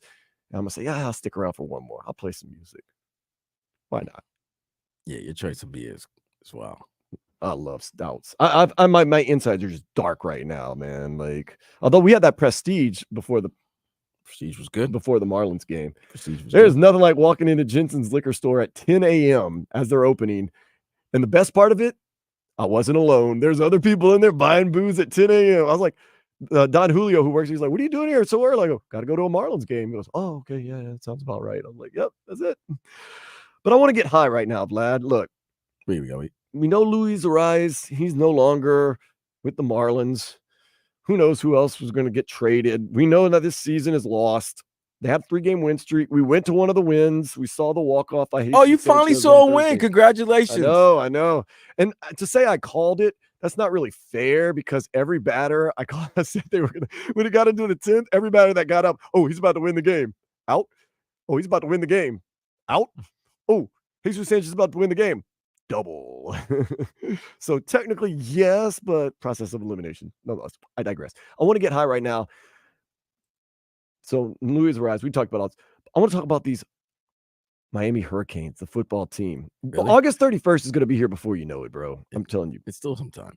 Still. Okay, well, it hasn't stopped 24/7 Sports from putting out their wins and losses, their prediction for this Miami football season. Let's see if we can get high on this one, Vlad. First game, Florida, August 31st. They're counting it as a W. I'm agreeing with that. I haven't seen the team. Like, I haven't seen anything about the team. I covered the spring game. So okay. So you got Cam Ward. Okay. I know that. Quarterback. You got Malinois coming back. You got all what's his name? Ruben Bain coming back. Nonetheless, Florida's really bad. They got Graham Mertz.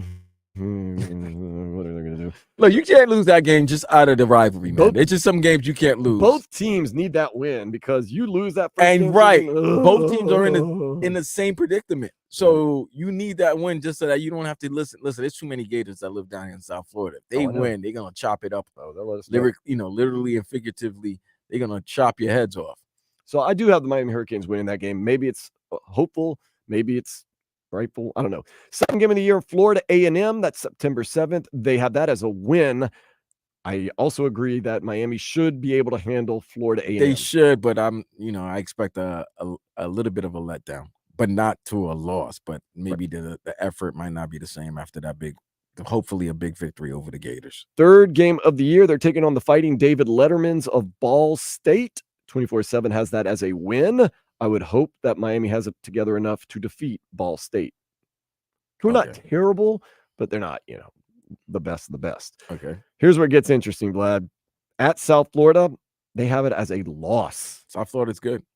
I know. You can't lose these in-state rivalries.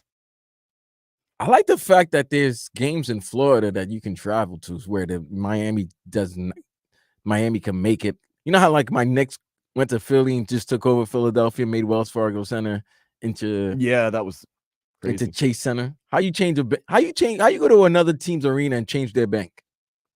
Because the Knicks are sponsored by Chase. Okay, so that's why we just turned the Wells Fargo Arena to like Chase Bank Arena, or MSG a little bit further south. But nonetheless, I want the Hurricanes fans to go to Tampa and represent. Like go to Gainesville, represent. Yeah. Go to Tampa, represent. That's it. Yeah. And they're saying the reasons why they got USF winning is because they're going to be battle tested from a couple games and they're going to have played at Alabama already. So their backs are going to be kind of up against the wall. They're going to be a little more same Bama team. And Saban ain't on the not there no more. So that's the only reason why you're going to say that they're battle tested because they're gonna go against Alabama without the first season without Nick Saban. Let's relax before we on Alabama, because we got to see how this team is without. Right. But they still got a lot of talent. It's just how is that talent gonna? I mean, some of the talent transferred. Yep, that's true too. First ACC game against Virginia Tech. 24/7 has it as a win At home. Yeah, is versus Virginia Tech. Yes, Okay. it is at home. All right. They have that as a win. That's the Friday night game. That is the Friday night game, September 27th. Yes, and then the following week we go to Berkeley. Now that's the game I want to go to. I definitely want to go to that game. They have us winning that one. Cal's a little sneaky team, man. They're out on the West Coast. Got some of that West Coast offense. I'll be lying to tell you if I know anything about Cal. I think I get home late, watch late night games. That's maybe a half on the Pac-12 network. Yeah, I don't know. I watch late night games because I get home late and stuff like that. So that's going to be interesting. Cal, the new ACC team, one of the new ACC teams, Cal, ridiculous. Atlantic Coast Conference. Then you go to Louisville, of course. Atlantic Coast Conference, yet you're playing the Pacific. What a time to be alive. They have us at Louisville, October 19th as a loss. Louisville is a good team, although the Hurricanes did make it a good game. Oh, of course, that was last year. I know, totally different teams. It's on the road. So back-to-back road games. One in California, one in Berkeley, and one in Louisville. So you split those two, you got to feel okay, It'd be like no, but they have a back-to-back losses, right? Or they have us beating Cal. So right now they have the Miami Hurricanes at what, 4-2, 5-2? We're 5-2 right now. If we lose to Louisville, okay. I think you get one of those wins. So I got now Florida State, October 26th. That is here in Miami. They of course have that as a loss. Will Florida State continue their trend of being extremely good, or will they kind of revert back to what they were previously? I say, man, rivalry games are hard, man. Rivalry games are hard. I'll go Miami wins. Why not? Let's do it. They got a new quarterback, of course. I'm laughing here because you're thinking to yourself, they're not going to win. No, they will. I got them winning. You got them winning? It's our turn to beat Florida State. I mean, look, Florida State lost a lot of players. Like, new quarterback. If you saw the NFL draft last week and you saw how many players were drafted out of the top 5 teams in college football last season before the bowl games, which were Michigan, Texas, Alabama, and Florida State, and Washington included as well. Right. But Michigan, Texas, Alabama, Florida State had 10 players or more drafted in last week's NFL draft. Bro, when 4 schools produce 40 players in a 253 draft, like that's pretty awesome, bro. Like, no, you got to give them shot. You got to shout out to those programs, man. Yeah. And they're saying Florida State is transfer heavy, a lot like Miami. Do you believe in Mike Norvell? I'm not totally sold. I do. I'm not. I do. I'm not. I do. He's weathered the storm. Like, that guy's weathered the storm, and he was able, whatever he does, he knows how to work that transfer portal. Hey, we know nowadays that's vital. And that's vital. Like that, it's not even about recruiting right now. It's all about, can you recruit during the transfer portal? Yeah. It really does put an emphasis on getting to know players a lot better, because it used to be wherever they commit, that's where they're going to play. Now it's like, yeah, I'm committing to whatever, Ohio State, but if I don't like the situation, I got my backup plan. So you never know. They got us up against Duke November 2nd. That is a return of Manny Diaz. Oh, you got to get that win. To the U? He's Yeah, this is down here, right? Yeah, you got to get that win. You can't let Manny Diaz come in here and do that. Yo, Manny comes here and beats you. Oh, man, this is a good schedule now. I'm thinking about it now. There's a couple games we'll make it out to, I'm sure. Definitely a good track. Like, you can win the state of Florida. You're playing Miami. You're playing Florida. You're playing Florida State. You're playing South Florida. Yeah. Maybe get a bowl game against somebody. UCF or something. I don't know. Not here in Florida. Yep. Hopefully you're somewhere nice. You get a revenge game. A no doubter for me. It's going to be a win against Georgia Tech. Not going to let that happen. And no way Mario Cristobal going to lose a second year to Georgia Tech and have to hear the cat calls coming from Peanut Gallery.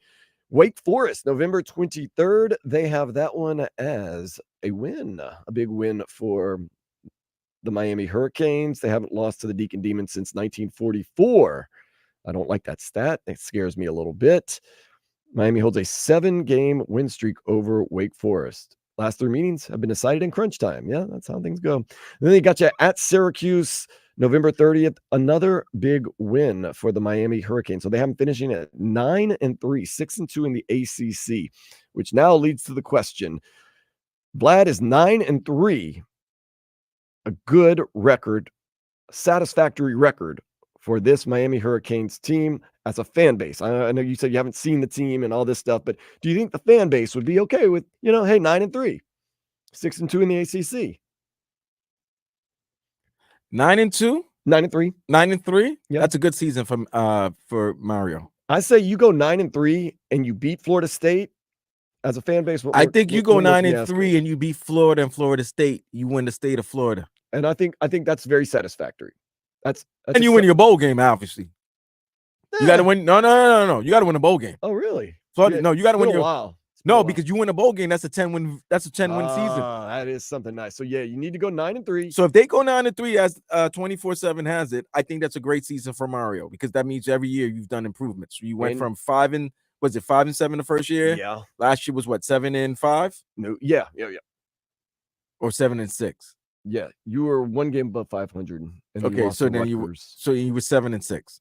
So 5-7-9 with a chance to go to 10, and you can get 10 in wins. year 3. So that 9 and 10 maybe next to each other in numbers, but it's a difference. Far away. No, double digits. Way. You win double digits in college football. That's a good year. You might also. I mean, listen. Now we're talking about a new playoff system.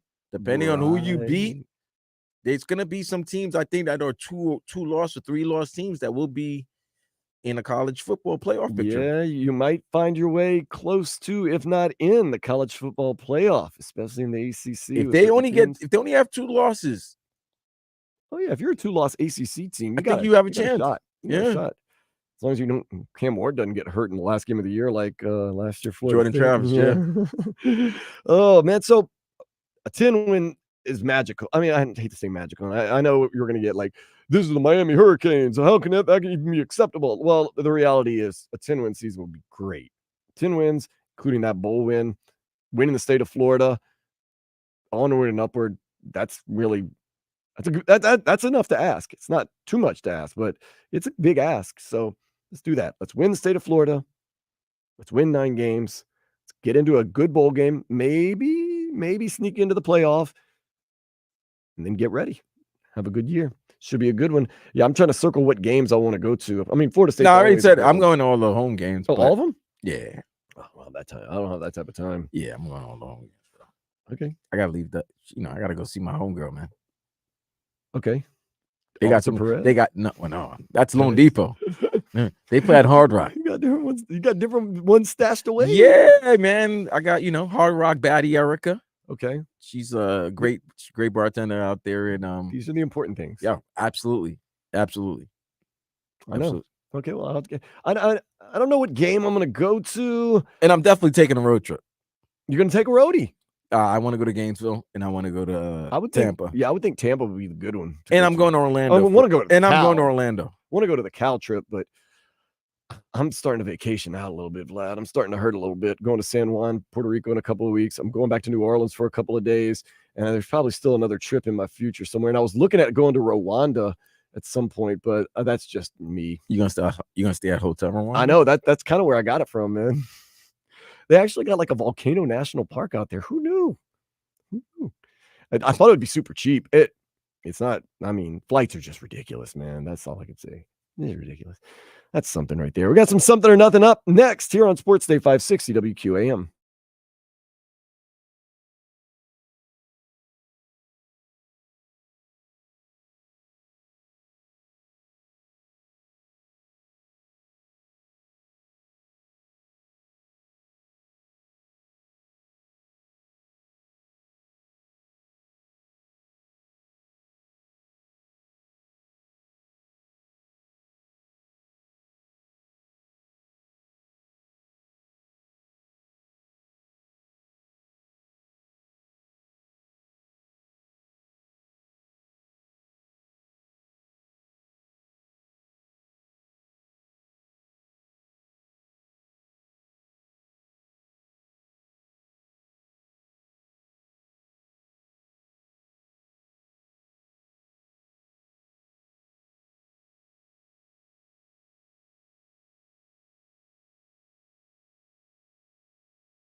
missed anytime. Get it now and make WQAM your favorite station.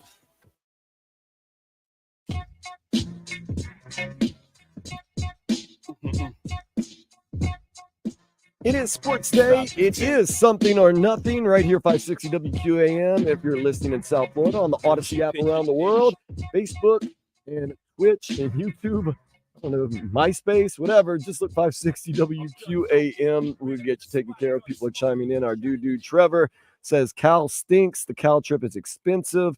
I'd like to find out, first of all, the great smells that are there in Berkeley, California. It's going to be great. I don't think it stinks. I don't think it stinks. I think it smells good. Some hybrids. Yeah, man. I'd like to go out to Berkeley. Some cookies, some runts. Yeah. It'll be nice. It's going to be nice. Nice little trip. Okay. 305-567-0560. Do a little something or nothing. About a week ago, our very own David Beckham pictured with my favorite French national, Antoine Griezmann, leading a lot of people to say, Antoine Griezmann's already said his whole entire process is to finish up playing in Europe for a little while and end his career in MLS. A lot of people are thinking, if Messi's not here next year, it could be Antoine Griezmann. Vlad, is that something or nothing? Doesn't Griezmann got to win something in La Liga first? He's with Atletico Madrid. Yeah, he's got to do something in La Liga first. I mean, it's something. Don't get me wrong. Don't get it twisted. If you're going to get some of the best players in the world out there, elderly state, that still want to perform because they know, I mean, even at their age, their skill level is probably 98, 99% better than the young studs that are playing in the MLS. So, yeah, man, if that's the move, you saw Neymar here. I think it's going to be a trend of trying to sign the best players or I don't want to say former players, but great players towards the latter stage of their career. It looks like that is kind of pretty much the MO of Inter Miami. They're stealing the LA Galaxy move. The LA Galaxy used to do that. That's the LA Galaxy move of let me get a big name, former European or South American player to come play here in this big market and try to sell the sport to the market. And we'll see. I mean, it's something if it happens. Yeah, it might just be them taking a picture too. I mean, David Beckham, Antoine Griezmann. Yeah, but there's always something. It's always something. Nothing in this life is just like random, bro. David Beckham, is he always cooking? He's cooking? Everybody's always cooking, man. Everybody thinks they're a chef. Okay. I saw Victoria Beckham. She had her birthday. I think it was like her 50th birthday the other day. And the Spice Girls had an impromptu reunion. Pretty cool. Man, Victoria Beckham looks great. They all do, bro. I know. They all do. Paul George, James Harden, they don't look too good. They're mum on their future after getting bounced from the playoffs by the Dallas Mavericks. Is that something or nothing? Oh, that's a big something. Big something. All of the women. Yeah. I was about to start singing dancehall music and stuff like that. No, it's big something because here they're moving to what's the name of that? I think it's Intuit. Yeah, Intuit. Arena. That's the name of it. Intuit Arena. It's a new arena. They signed the local boys. I mean, think about it. They have 4 Los Angeles stars, 4 guys who were born in the city, played basketball in the city, high school basketball, played college basketball in the state, except for Harden, who played in Arizona. But Arizona State. Yeah. But they've always been around that area. And you're going to a new arena. You have a coach that you have to decide if you're going to give him an extension. He's got to make a decision. Does he want to stay in Los Angeles? And if so, does he want to coach LeBron and the Lakers? Because they're going to go hard body karate for him.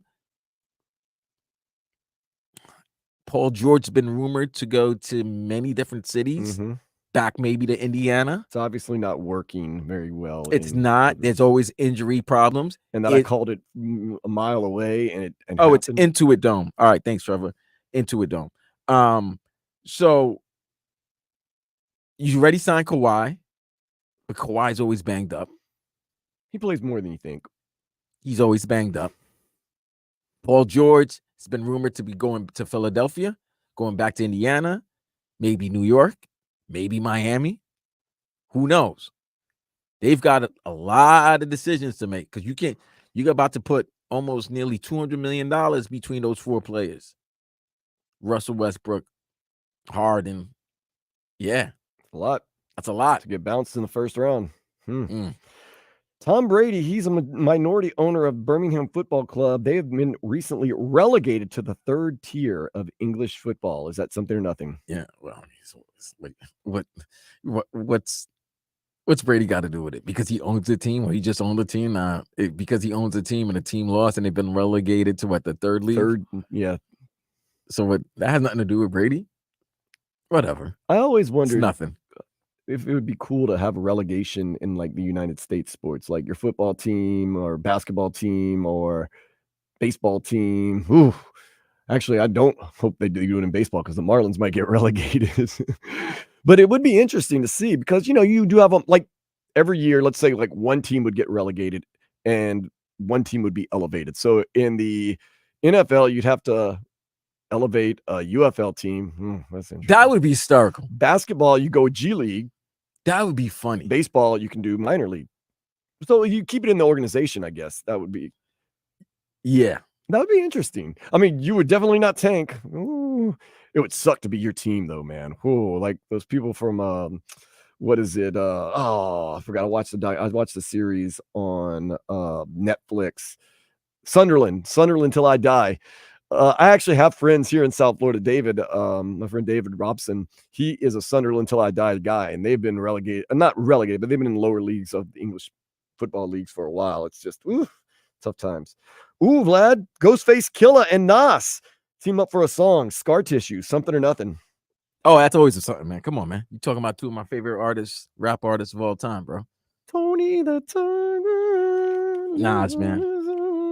Nas is unbelievable, bro. He lost his lady. How you dropping classic albums and verses at that age, man? Because he's great. He found his muse, him and Hit Boy. I'm still telling you, man. And then that Primo's joint that just dropped 2 weeks ago. And I can't wait for the album. Stillmatic is underrated. I love it, man. Stillmatic. Hip hop is alive again. I'm loving it. I love the beef going on. Oh, that beef. That's what everybody's talking about. Yeah, man. I love it. I love the Clash of the Titans. You know who else we love? Dua Lipa. I love Dua Lipa. She dropped her 3rd studio album yesterday, Radical Optimism. Okay. Something or nothing. It's something, I guess. Something I might not be able. I'm not trying to listen to. Oh, you don't like to listen to Dua? I like to listen to. I like some of her songs, but I'm not gonna like rush to go listen to her album right now. Okay. I'm listening to these bars, man. Like these guys are talking to each other. Bars? Yeah, bro. They talk. Dude, I don't like getting the families involved, man. Hey, man. I'm on edge already right now. Hey, I get it. Everybody, we all want to say leave the kids and the wives and mothers out of this, but once somebody listen, you know my theory. Once there's disrespect, there's no respect. Once there's disrespect, you can't question the disrespect back. Oh no. When you open that door, you got to expect what's coming through it. So disrespect was thrown out. Didn't work well with Faith Hill. And somebody responded with more disrespect. And Evans, I'm sorry. Oh well, that didn't work out very well. Well, what are you talking about? Big and Pac? Yeah. I mean, disrespect is just disrespect. You don't want to get Faith Evans and Faith Hill confused. Two very different artists, both talented, both beautiful. Yep. But one's got that masterpiece thing about it. I'm like, I can't. I'm not. But like I said, continue. It's about bars. Bars? They about bars. You got bars, Vlad? No, I ain't got bars like this, man. They talking to each other. So when you're talking about like lost, like children, you're not claiming. You're talking about ghostwriting. You're talking about domestic abuse. You're talking about your house might be rated like Diddy and Weinstein. Keep Diddy's name out of your mouth, dude. And here's the other thing. There's one thing I want to say about this beef. Can we leave Michael Jackson and Prince out of this? Please. Can we leave the legends alone? Please. Like every song that these guys, Drake and Kendrick, they're mentioning Michael and Prince. Y'all guys ain't Michael and Prince. Y'all Kendrick and Drake. Leave Michael and Prince out of this. Why? Why are they getting them involved? Well, because Drake always referring to himself as Michael Jackson because he's got so many hits. So he thinks he's Michael Jackson. So Kendrick's response was like, obviously, Prince? Yeah, Prince, because Michael and Prince, you either gonna, that was who's better performer, who's the better artist, Michael or Prince. So now it's like the hip hop version. But nonetheless, leave the legends out of this. Yeah, especially the dead legends. They dead. They brought in Pac for no reason, and even leave the living legends out of this. Leave Snoop alone. Yeah, leave Hove alone. Like these guys are taking other rap beefs, things from other rap beefs, and they're implementing it in their beefs. Leave the legends alone. Let you two go at it. Jay-Z and Prodigy went at it for a while. Yeah, man. And Nas too, right? Yeah, he put the man on the Summer Jam screen, bro. Yeah. Rest in peace, Prodigy, man. Oh, we miss you, P. Nutritionists suggest eating, get this, Vlad. Now, you know I don't have the best diet, so they said we should eat more chicken liver, sardines, cottage cheese, and various insects because we're not getting the right vitamin value out of our I'm not meals. eating insects, bro. Yeah. My big Lynn loves fried chicken livers. I'm more of a gizzard man. It's true. Yo. TSA in Miami International Airport discovered a man with a bag full of small snakes shoved down his pants trying to smuggle them through TSA. Yo, time out. Hold on. Why did you have to hide them? Well, that's what? Where else are you going to hide snakes? Not in my pants. Oh, but I mean, that's a natural place. I already got a snake there. Oh, you're going to really like this one. Now, remember what I'm about to say is totally fine. You sure about this? No, I'm gonna clean it up. Rooster fighting is still one of the most popular sports in the country of India's forest villages. Is that something or nothing? I guess it's something entertaining for these villages. Your mind, man. So we're driving to the Marlins game the other day, and we're in Little Havana. That's you. I see this little cantina. And I said, oh, Vlad, that place looks like a dive. Looks like my type of place. And outside, it had the name of the place. I can't remember, but it had two roosters fighting on the front. And you're like, why would you go there? I'm like, what? And then I realized that maybe those roosters fighting on the outside is, a reference. It's kind of letting you know. It's like a roadmap. It was like the Blue Oyster. Yes, Police Academy. It was a Latino Blue Oyster. Yeah, I don't know. It looked unassuming. I don't know if I'm gonna try. I don't know. There's a lot of reasons I probably shouldn't go to that bar, so I'm not. I'm not. Don't assume. Get this. A woman, she's cheating on her husband with her ex-boyfriend. She's now mad at her husband because her husband is now cheating on her. Something or nothing. Wow, what a vain little... Good for the goose is good for the gander. Like, what are you upset? Like, wait, you can't have your cake and eat it too. Yeah. Why don't I just get a divorce and get it over with? You stay home and do nothing while I get it from my ex and maybe get it from you too. I don't know what their living situation is like, but yeah. Nah, you can't be upset. Speaking of getting it, Vlad, a woman, she has slept with over 300 people. She says people that she knows thinks it's disgusting, but her parents are proud of her. Something or nothing. Yeah, man. If your parents think you're a hoe and they're proud of you, hoe. She made a business out of it. She has a very large following on social media. It's like what she OnlyFans? Yeah. It's one of those. All right, well, I mean, she's paying the bills. Work is work. Yeah. You know what I'm saying, Vlad? I kind of respect her too. Work is work. You find your niche. You find what you love. You find what makes you paid. Live your truth, man. Live your truth. Live your truth, girl. Do your thing. Do your thing. Whew. I wonder if you meet a girl like that. She's like you're out at that little cantina having a few drinks, and she's like, I want to go back to your place, but I have to tell you something first. You're like, yeah, what's up? It's gonna be a good night. I've slept with over 300 guys. You're like, whoa, I did not see that coming. Yeah, you can make it 3-1. Shots, more shots. What? I didn't say no. I said shots. I don't know. One more hour of the show, Vlad. We're getting you ready for F1. We're getting ready for Luis Ariz making his debut for the Padres at some point because it's not going to be with the Marlins. And, got some big basketball and a fight. They got a fight tonight, Vlad. Big fights. We got UFC 3-on-1, and we got Canelo. We'll talk about on his Cinco de Mayo weekend. I know. Isn't that crazy? 2 Mexican guys fighting on May the 4th. That's crazy. We'll talk about all that next. 560 WQAM.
It's time for Sports Day. Turn it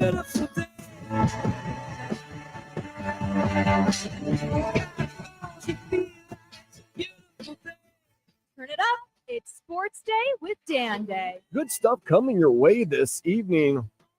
Packed schedule. 7 o'clock, you get Minnesota Timberwolves, who are always a fun watch, versus the Denver Nuggets, who are the defending champs, and a lot of people's favorite to go and win the whole thing again this year. You want to do it, Vlad? Spoiler alert, spoiler alert, spoiler alert. Oh, this game will be good. Minnesota will probably be the better team throughout the series, but when it comes to the last 5 minutes, the best duo out there, Jokic and Murray, will execute.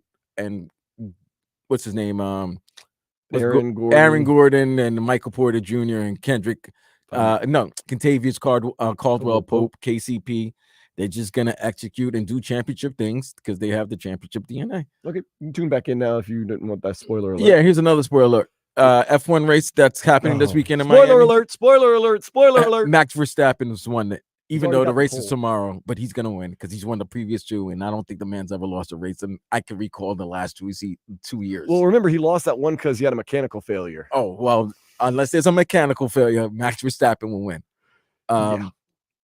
But I ain't gonna lie, ESPN got a lot of beautiful people out there, man. Oh, it's always Cole Briscoe, the ESPN anchor that's the 6 p.m. I saw Danica Patrick in person at the first F1 race. I did not know she was that much of a bad one. Oh, no, she's a baddie. She's a baddie. Woo! And like somebody asked me, like, well, she's for an athlete. I was like, no, just overall. Now, no spoiler alert here, because I couldn't tell you what's going to happen between the Toronto Maple Leafs and the Boston Bruins tonight. Game Duncan 7, 8 o'clock. Is her name. 6 p.m. Yeah, she's nice, man. But Toronto, Boston was up 3-1 in this series. Remember, they were up 3-1 last year to a certain Panthers team, and we were winning the game with 1 minute left of game 7. And lo and behold, the Panthers came back and won. Could history repeat itself tonight? Yes, there's going to be a lot of chowder choking going on in the bean. I think Toronto wins, and then they head down to South Florida, and where all the other Canadians are. What they call them, the snowbirds. Canucks? Oh. No. Snowbirds, right? Snowbirds, yeah. I call them. And then they'll lose to the Panthers in 5. Marlins come on at 4 o'clock. I might turn it on. I always say I'm going to turn it on when I get home. You want to go to sleep, don't you? I got to go clean, man. UFC tonight. That should be exciting. And, of course, I got the big boxing match. Canelo Alvarez and Malgoa.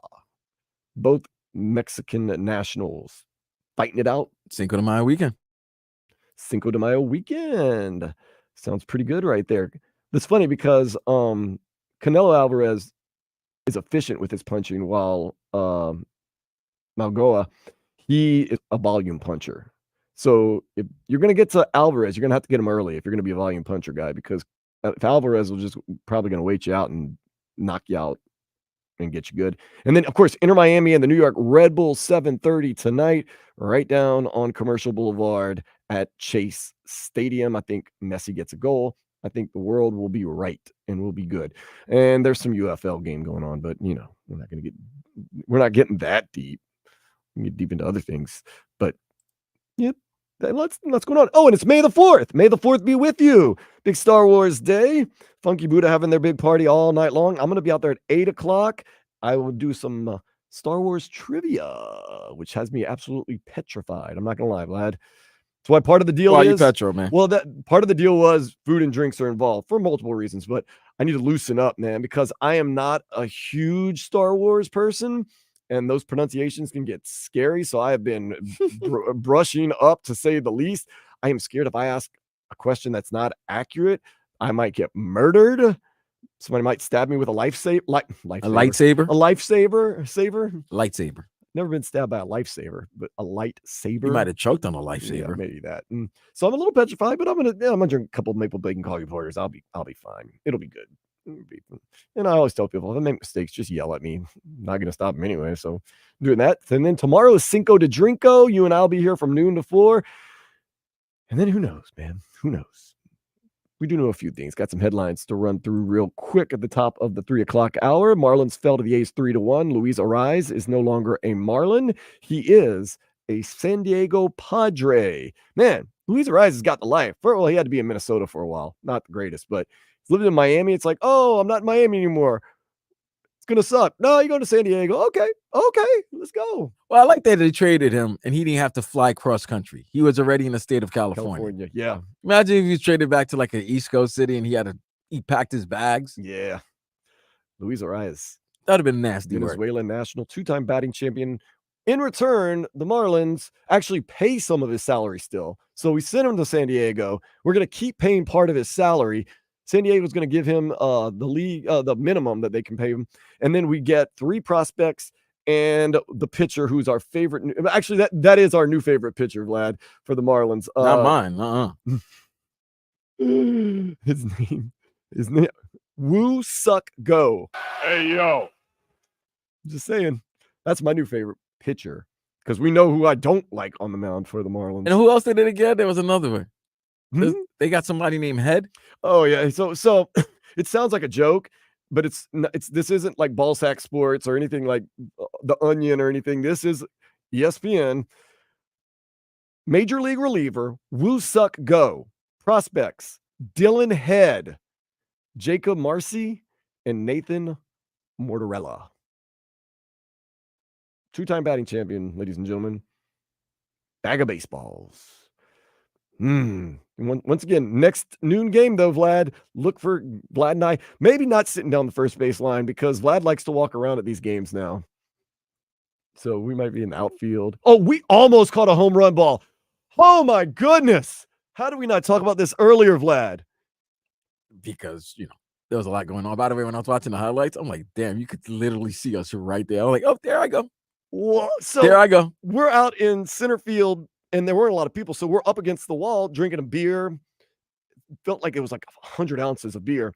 And the Rockies hit a bomb, and no one's paying attention except for me. And I'm like, hey, you might want to get your heads up. Heads up. And ball coming this way. It literally, I would say, 3 feet away from us? 3 feet away from us, and there was a gentleman, and the ball hit the gentleman right in the palm of the hand, and he dropped it into the bullpen. Into the bullpen, yeah. Because he didn't try to basket it. He tried to. He tried to Kevin Mitchell it. One arm, just bare hand. Yeah. But I'd never been that close to a foul or home run ball in my life. And it was wild, man. And they're like, we're going to be on Sports Center. I'm like, I don't know if Sports Center's covering the. Oh, no, we were, yeah. It was there. It was on Sports Center? It was, I don't know. No, it was on the MLB Network. Okay. I saw it later that night after the Knicks one. And I'm flicking through the channels, and I was like, "Oh, that's the game I was on." I went to, and then they showed the home run, and I'm like, "Oh my God!" There's Dan, myself, Carol, and Tammy. Yeah, we were all over the place that stadium, man. It was fun. We did a lot of crazy, good times, man. Those Marlins games, and we got the walk-off win. We were at recess for the walk-off win. It was a nightclub, bro. It was nice spots, bro. Marlins win. It was like party. Michigan State defensive end Simeon Barrow has transferred to the U. Miami, they open up the season in Gainesville against Florida August 31st. Kevin Love says 16 seasons not enough. He wants to be back in the NBA next year, preferably right here in the 305. Speaking of basketball, Mavericks ended the Clippers season last night, 114-101. They win the series 4-2. Orlando, they're a tough out. Cleveland, they're a good team. 103-96 was the win. That's game 7 tomorrow at 1. So they'll be on while we're here. And if those games go the way that they've usually been going, there's going to be one huge scoring drought by one of the teams, and it's going to cost them their season. It kind of happened last night to Cleveland. Towards the end of the game, I looked up, and next thing you know, like Orlando was down by like 7 or 8, and they were ended up winning. I was like, wow. Inter Miami. They're taking on the New York Red Bulls tonight, 7:30, Commercial Boulevard. Yes. We talked about Game 7, Boston Bruins, Toronto Maple Leafs. Vlad's saying he's got Toronto winning at 8 o'clock tonight. Doesn't matter who wins because they're going to come take their whooping from the Panthers starting Monday at Amerant Bank Arena. F1 race, you already know. It's here in Miami. I don't have to go into too many details. Caitlin Clark had 21 points in her WNBA preseason debut. Yes, we're talking about WNBA preseason. Indiana Fever, they lost 79-76 to the Dallas Wings. And, Kentucky Derby. Dude, do we have a winner in the Kentucky Derby yet? Yeah, man. Not a winner. The race is not going to start till 6. But okay, so you have the favorites. I usually bet on this with Giuseppe, Nathan, and I. We sit around and put a little wager down on a horse. I've never actually won any money off of a horse race. So is Jack Harlow fierceness? I'm going with fierceness. Is Jack Harlow going to be at the Kentucky Derby? I know. I don't know if him and Drake are going to do a video, film a video during the Kentucky Derby. Him and Drake? That's what they did a couple years ago. Jack Harlow? Yeah. I love Jack Harlow, man. I don't like your whips and chains. Like you whoop your loving on me, baby. Whip you. Oh, they got everybody out. Oh, there's Jack Harlow. He is in the house. Jack Harlow. Interesting. Nonetheless, got a lot of stuff going on. Oh, Kentucky Derby. That's time, baby. Vlad wants to go. Vlad wants to go next year, but where we're going now, it's that time. Let's take a step into the day spa. You're gonna like this one, Vladdy. A Pennsylvania man says his emotional support alligator, Wally, is missing and presumed stolen. He thinks that he was taken because Wally has quite the large following on social media. An emotional support alligator? Yeah. What emotional support is an alligator gonna give you? Hey, whatever helps you, man. I don't question those things. Most of the time, I don't question those things, bro. I think some people just get their. How do you have a emotional support alligator? How is he? Do you talk to the alligator? Does the alligator? Does he give you a hug? Yeah, he was hugging it in the picture I saw. It's a little smaller alligator. It wasn't a big. But his mouth was taped, I bet. Not in the picture. They're friends. You don't bite the hand that feeds. Yeah, it will soon. No. You saw what happened to Carl Weathers and Happy Gilmore. Rest in peace, Apollo. Carl Weathers. Would you ever have an emotional support animal? Yeah. If I needed to. If I needed it. But I mean, I don't know. But I'm emotionally strong. I'm good. I think I am for the most part. But yeah, emotional support alligator. I've heard what is the craziest support animal? I know someone had an ostrich one time. An alligator's a pretty good one. You mostly see dogs and cats and mice and stuff like that. But I don't know. You can get anything certified nowadays, Vlad. You simply go online, pay the fee, and fill out some forms, and you're good to go. And the reason you fill out those forms so you can bring those animals to public places and not have someone yell at you like, "Get that gator out of here." Because that's what people want to do. Like, that means he never travels on a plane. No, it's a certified emotional support animal. Ain't no way a gator fitting in no plane, man. Get out of here, bro. Stop it at that. Okay, we'll see. I always like it when you're like at a decent restaurant and someone brings a big ass dog and you're like, seriously, it's my emotional support dog. It's like, hey, if a cane corso is your emotional support dog, hey, go ahead, bro. Go ahead. Oh man, so we're gonna get into some more of this. We've got who's texting? 305-567-0560 is the number to text and to call. Of course, you can go on YouTube, live, Twitch. We'll get back on the Heat. Yeah, the Heat, Panthers. I mean, let's go. We're gonna talk a little bit about Jimmy Butler, Joel Embiid, kind of figure out what's going on in this third rock from the sun. 560 WQAM.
Talk to me, man. We here in Heat Nation still kind of reeling from the thud that happened in the playoffs and kind of the end of the season. It was, Vlad, we'll say disappointing.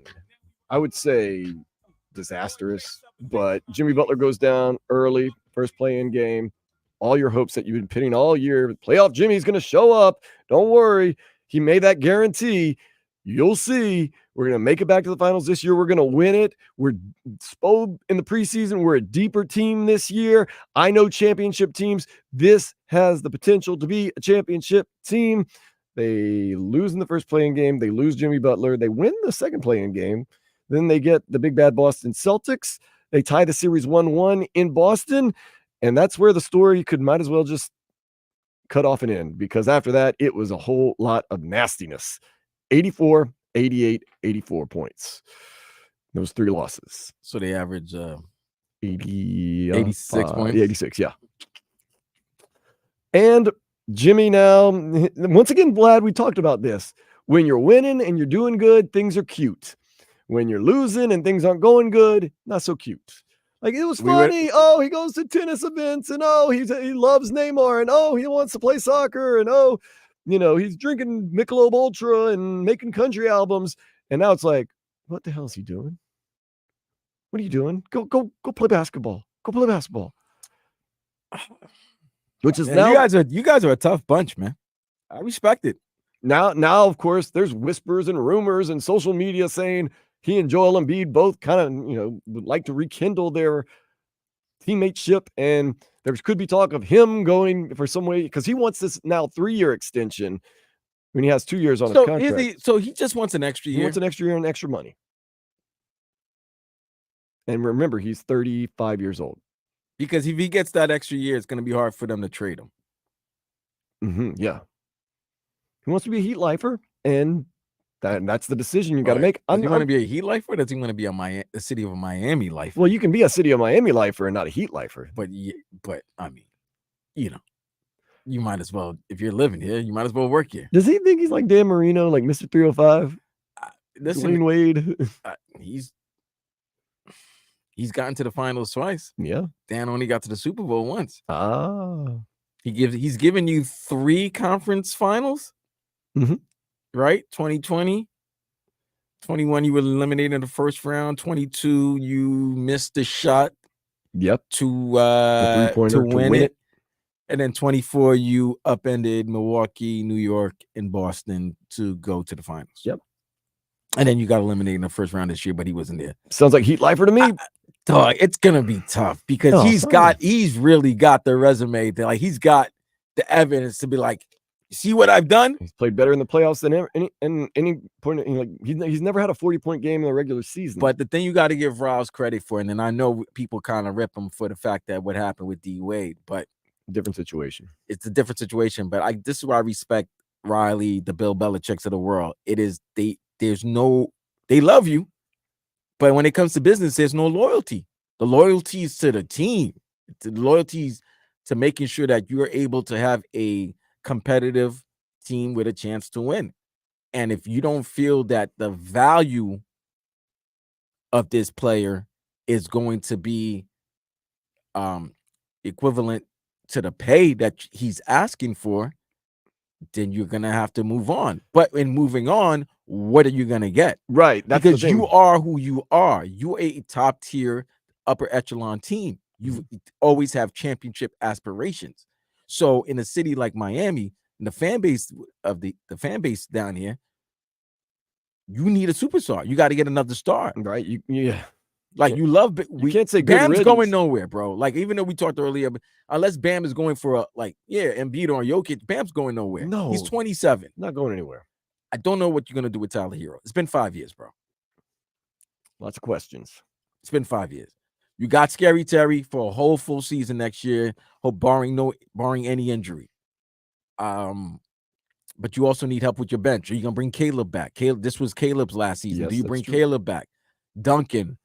What do you do with Duncan? Is his contract almost up? Do you put him in a trade package to try to get some help? You need to score. Like, that's the number one thing. I know They went for Dame last season. It was nastiness involved with everybody involved. Everybody, from Milwaukee, Portland, Miami. Yeah, everybody involved. There was just nastiness. Okay. It was the ugly side of. But no, you ever seen an ugly side of a trade where everybody, all three, like Portland? No, you know what? I give Portland a win because Portland knew they were going to be nasty. But Milwaukee, nastiness. They traded Drew to Portland. He ended up signing with their rival in Boston. Boston gave him a deal.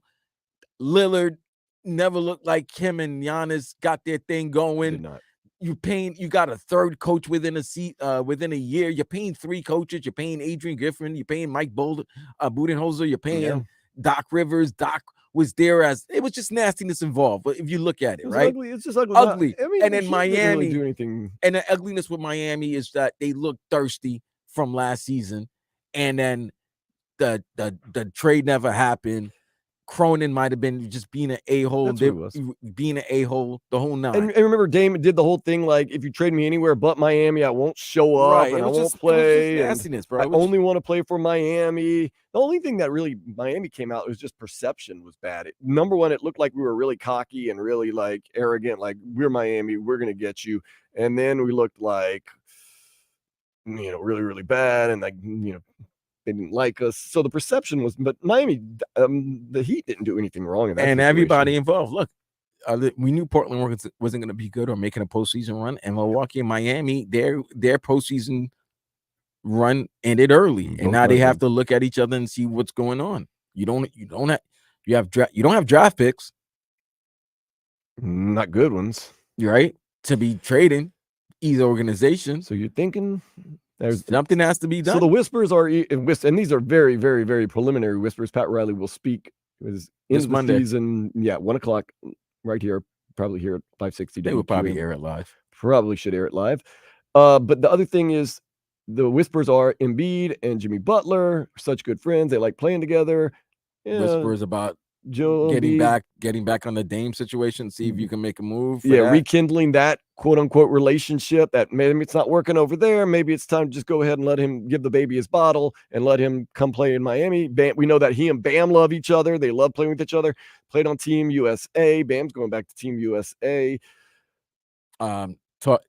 Is there any chance to talk to New Orleans to bring BI to Miami? That would be great. Is there what's going on with James Jones? Can you talk to Cap and the GM of the Phoenix Suns and see what's up? Like, do they want to unload some their 2 stars? I would really prefer Devin Booker over Kevin Durant. I think we all would want Devin Booker because he's the younger star. Yeah. But still, dynamic. You put Kevin Durant on this Miami Heat team. Your scoring is not as much of an issue anymore. I will give you that. You have those. When you're talking about certified bucket getters, you're talking about the most certified bucket getter. Walking, breathing bucket, like literally in the morning. Oh God.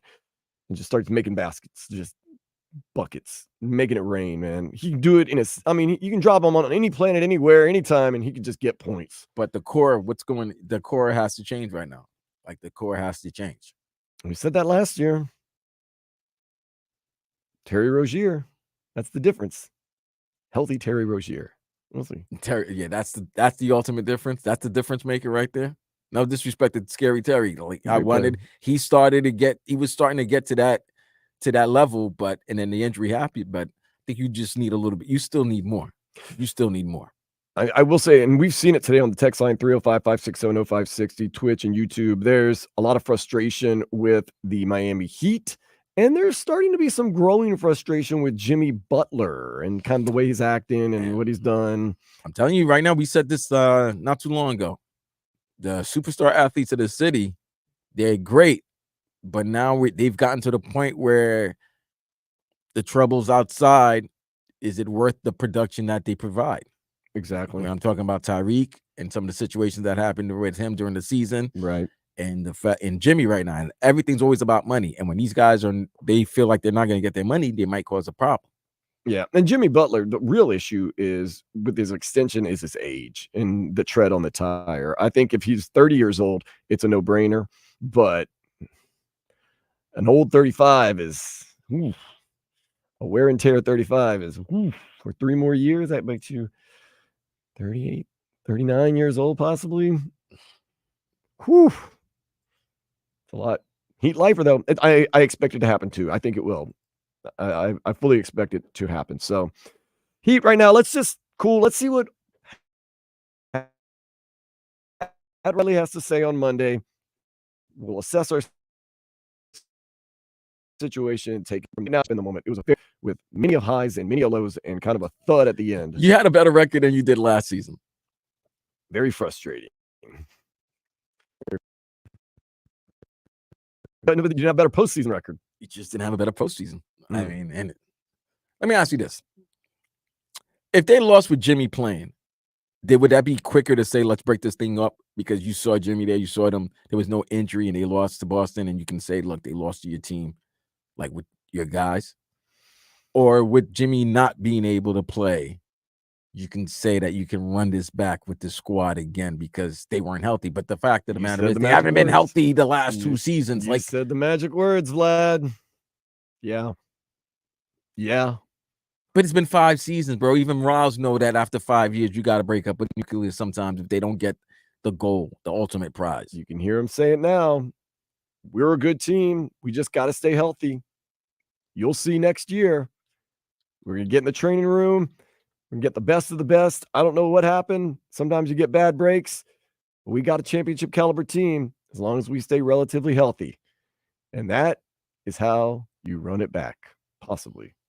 Or you go out there and get Joel Embiid or Damian Lillard or Kevin Durant or somebody like that. I don't know. I'm not Pat Riley. We'll see. Tyrese Maxey. We'll see. I don't know. They're not giving that. But yeah, I can honestly see it not being a vast change next season for the Heat as far as personnel wise. And they're gonna hold us and they're gonna say we'll get healthy. We just need to be healthy. Jimmy doesn't go down in that first game and Kelly Oubre runs into his back of his leg. We'd be fine. You'll see. Wait and see, Vlad. Isn't that what you love? Wait and see. Nah, I don't. I like to see. I like to wait. I like to see. There's no patience here. No. Not in this market. Not when you're 35. Not in this market too, where you can get free agents. You're a free agent landing pad. Like New Orleans, honestly, not a landing pad where free agents want to spend a lot of time. Oklahoma City, you got to draft and you got to get these guys. Miami, you can quicken up the process by free agency and then throwing in some draft picks. 551 said the Heat stands one Ice Tray, who is the perfect fit for the Heat. And the 305 says we need a great big point guard. So clearly they want a point guard, but who they want varies. One wants a big point guard, the other guy wants Trae Young, who's like my size. Yeah, who's like Dan Day style. Like who's inside? The guy can pass though too. A lot of people think he's a ball hog. He actually led the league in assists a couple of years back too. James Harden also a lot of times has double digits assists, but everybody thinks they're ball hogs. Somebody from 430 say Day and Vlad played us, I guess. Cheapest Miami Grand Prix F1 cheapest ticket for Sundays, $2,500. Oh, is that in the stands or is that walk around tickets? I don't know. But I told you with all the bills, when you and I were talking, we were before the Lone Depot Park, before the Marlins game, Vlad and I were hanging out and listening to music in the car before we went into the game.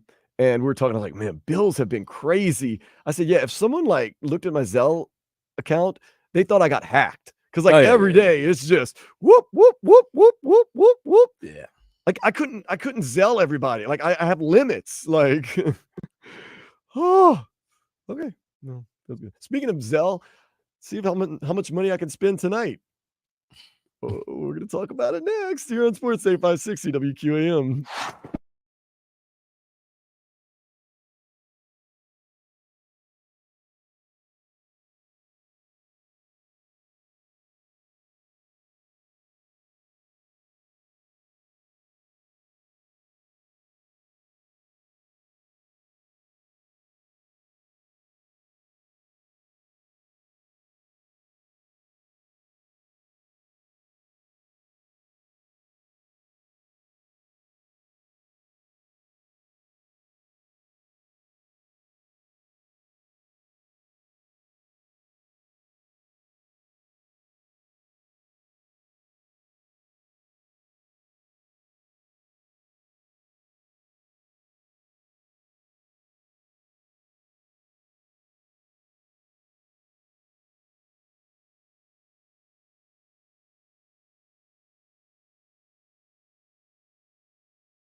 Finishing up Sports Day on a May the 4th. Be with you. Star Wars Rejoice. Bueno Cinco de Drinko will be here noon to 4. Tonight, very exciting night, especially if you're a Panthers fan. Game 7, Maple Leafs, Boston Bruins. That Boston Bruins team doesn't win tonight, they're going to get their coach fired straight up. The Streets are going to need a body, and that is the body that they are going to need. Oh, yeah, them Boston Streets definitely going to need a body. Oh, they're going to get that body. Yeah, it's going to happen. Miami Hurricanes baseball team, they're down 4-2 after 6 innings to BYU, trying to get a sweep of that series. And then tonight, you got the Canelo Alvarez fight. You have got Minnesota Timberwolves versus Denver Nuggets. 7 p.m. Yep, game 1, 7 p.m. The Marlins are about to get underway in Oakland. That's going to be starting at 4 o'clock. Yeah, the Yankees win. Yankees won? Oh, Yeah, okay. 5-3. 5-3. There we go. They got it all going on. F1 race tomorrow. No spoiler alerts, please. No spoiler alerts. F1 race tomorrow. The race is beginning. By the way, the race is beginning when we're getting off the air tomorrow. They only last like an hour, 45 minutes. So, therefore, when we come back next weekend, it'll be old news. They'll be in another city, and he'll probably be leading the poll as well. Pause. Max Verstappen's winning tomorrow's race for the 3rd year in a row. Okay. And I'm also predicting that Inter Miami will get a win over the New York Red Bulls 2-1. Messi will get a goal. So I say 3-1. I say Messi gets a brace and then he passes. He has an assist to Suarez. Wow. All right. And Leo Campana does not, obviously doesn't score like he used to, but man, I haven't heard his name in a while. I haven't heard nothing from him. It's all about Busquets. Messi, Busquets, Alba, Suarez. And that's it. The big four. And what's his name? Robert Taylor. Robert Taylor. Robert Kamansky got a goal the other day. Yeah, Taylor's name's been mentioned. They'll get in there. They'll slide in there. Heat Nation, a little disappointed and upset with Jimmy Butler right now. At least the parts of Heat Nation. So they're upset with Jimmy. They're not upset with the team. They're just upset with Jimmy. The way I feel, I'm kind of upset with all of it, the whole situation. Like, I'm upset that Jimmy kind of held us hostage all year and then got hurt, and that the team kind of thudded out, and they just keep running it back. And I'm upset that they might possibly try to run it back again and give us this, nah, bro. Like, listen, like I said, obviously I got it's not my team, but I just can't see them running back a 6th year with this nucleus. That'd be a good question to ask Pat Riley on Monday, 1 o'clock. Say, Riley, you guys gonna run it back?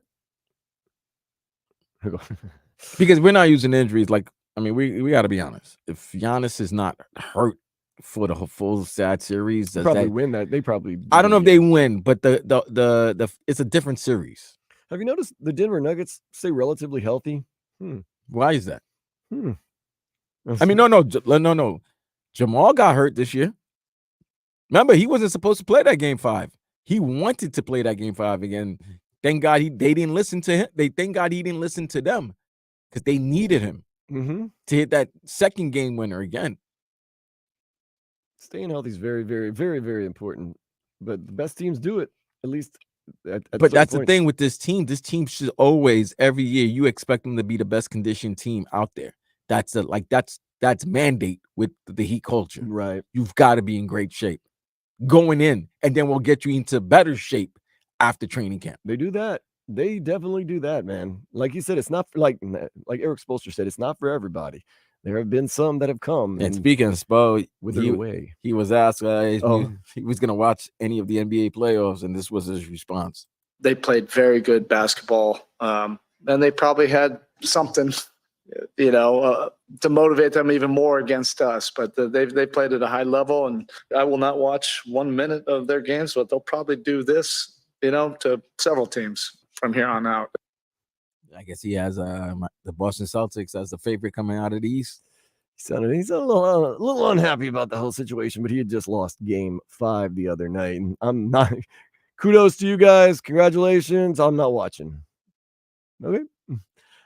I can believe that, though. I really don't think Eric Spoelstra is going to watch much of the playoffs outside of a game, maybe here and there. And obviously, I like it that the Celtics and the Heat don't like each other. Remember, Bam Adebayo wouldn't give any credit to the Celtics. Like, it's us. We turn the ball over. We're the reason why we're losing these games, not them. Like, okay, much hate. So 919 texted, if you run it back with the same squad, that means empty seats. That means the fan base doesn't want to see this. No, I don't. Rarely does a fan base want it to be run back, though, unless you're winning championships year in, year out. You always win. There's going to be some change. We know that. But is it going to be drastic changes, or is it going to be a lot more of the same? I have to wait and see. Vlad, are you going to watch the fights tonight? We got UFC and we got the Alvarez fight going down. Yeah, I'm watching it all, man.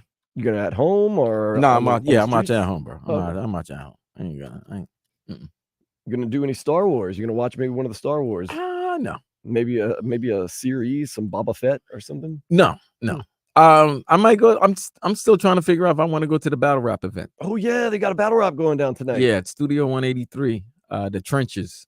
Or is it no, Chrome 23, I think is today, and then Trenches is tomorrow. Okay. One of the two. I just know the Trenches and Chrome 23, which is two leagues that are owned by Easy the Block Captain and one of my favorite rappers, Remy Ma. Love her. Haven't heard of her in a while. Remy Ma. No, she's a battle league owner, and they're having a great cards. Two great events today and tomorrow. Headlined by Charlie Clips versus Easy the Block Captain in one day, and Averb versus Swamp in the other. Battle rapping. Got to make sure that it's not pre-written stuff, though, man. They got to throw it out there. And those are the best of the best. The guys that they can just put it all together real quick and just let it fly. Because I've known some guys that have quote unquote battle rapped, and that's why I love this. That's why I've been talking about this whole beef, because Kendrick Lamar comes from battle rap, and Drake loves battle rap. Oh. He's been associated with King of the Dot. He's been associated with URL. So when these guys are going at it, that's what I wanted to see. I just didn't know they were just, when they said they were taking the gloves off, I didn't think they literally meant they were like, everything's coming out.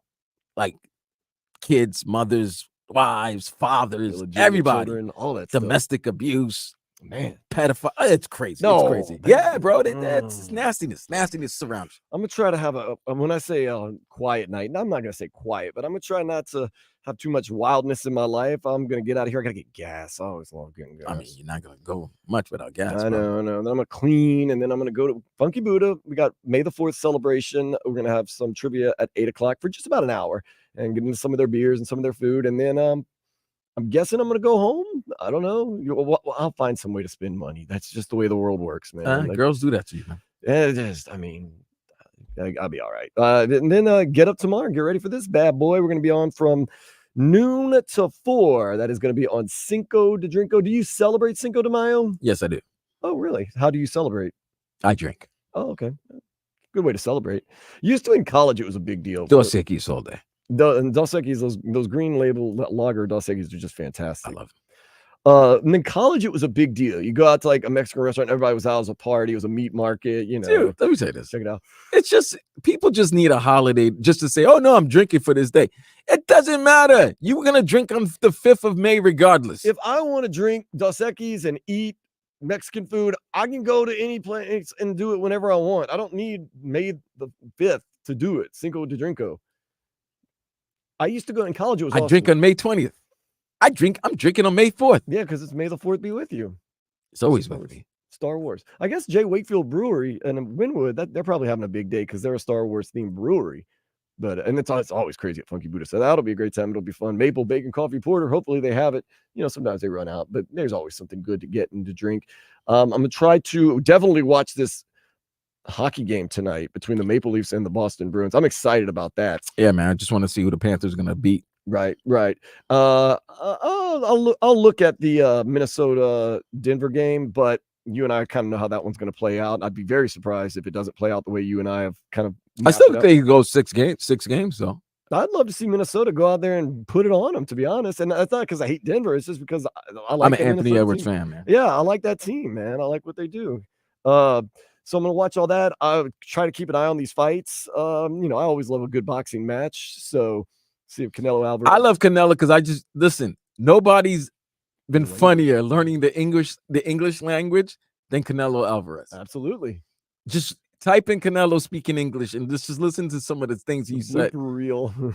It's a blooper reel. Please don't have kids around because there's a lot of cursing going on. But yeah, it's just he hasn't mastered when to use certain curse words, when and where to use them, and when and where to use them. But when he does, it's hysterical. Oh yeah, he can also kill you and beat you up. So he can't really. He can do that. His hands are lethal. Lethal weapons, man. Lethal weapons. So do all that, and then tomorrow. Oh, I thought I had something to tell you about tomorrow, but we'll figure it all out. I'm trying to think if there's something sweet or cool.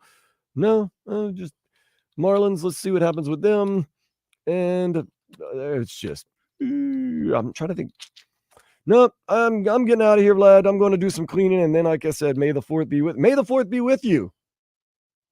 Too. And then tomorrow, Cinco de Drinko, and we're going to be here from noon to 4, and then it's Dos Equis City. Yeah, shout out to my homegirls, Leslie and Megan. They just came back from a cruise. They're going to head back to Cali. So, yeah. Well, shout out. So I'll shout out you tomorrow, noon, Vlad. It'll be Sports Day on 560 WQAM. Later, fools. WQAM invites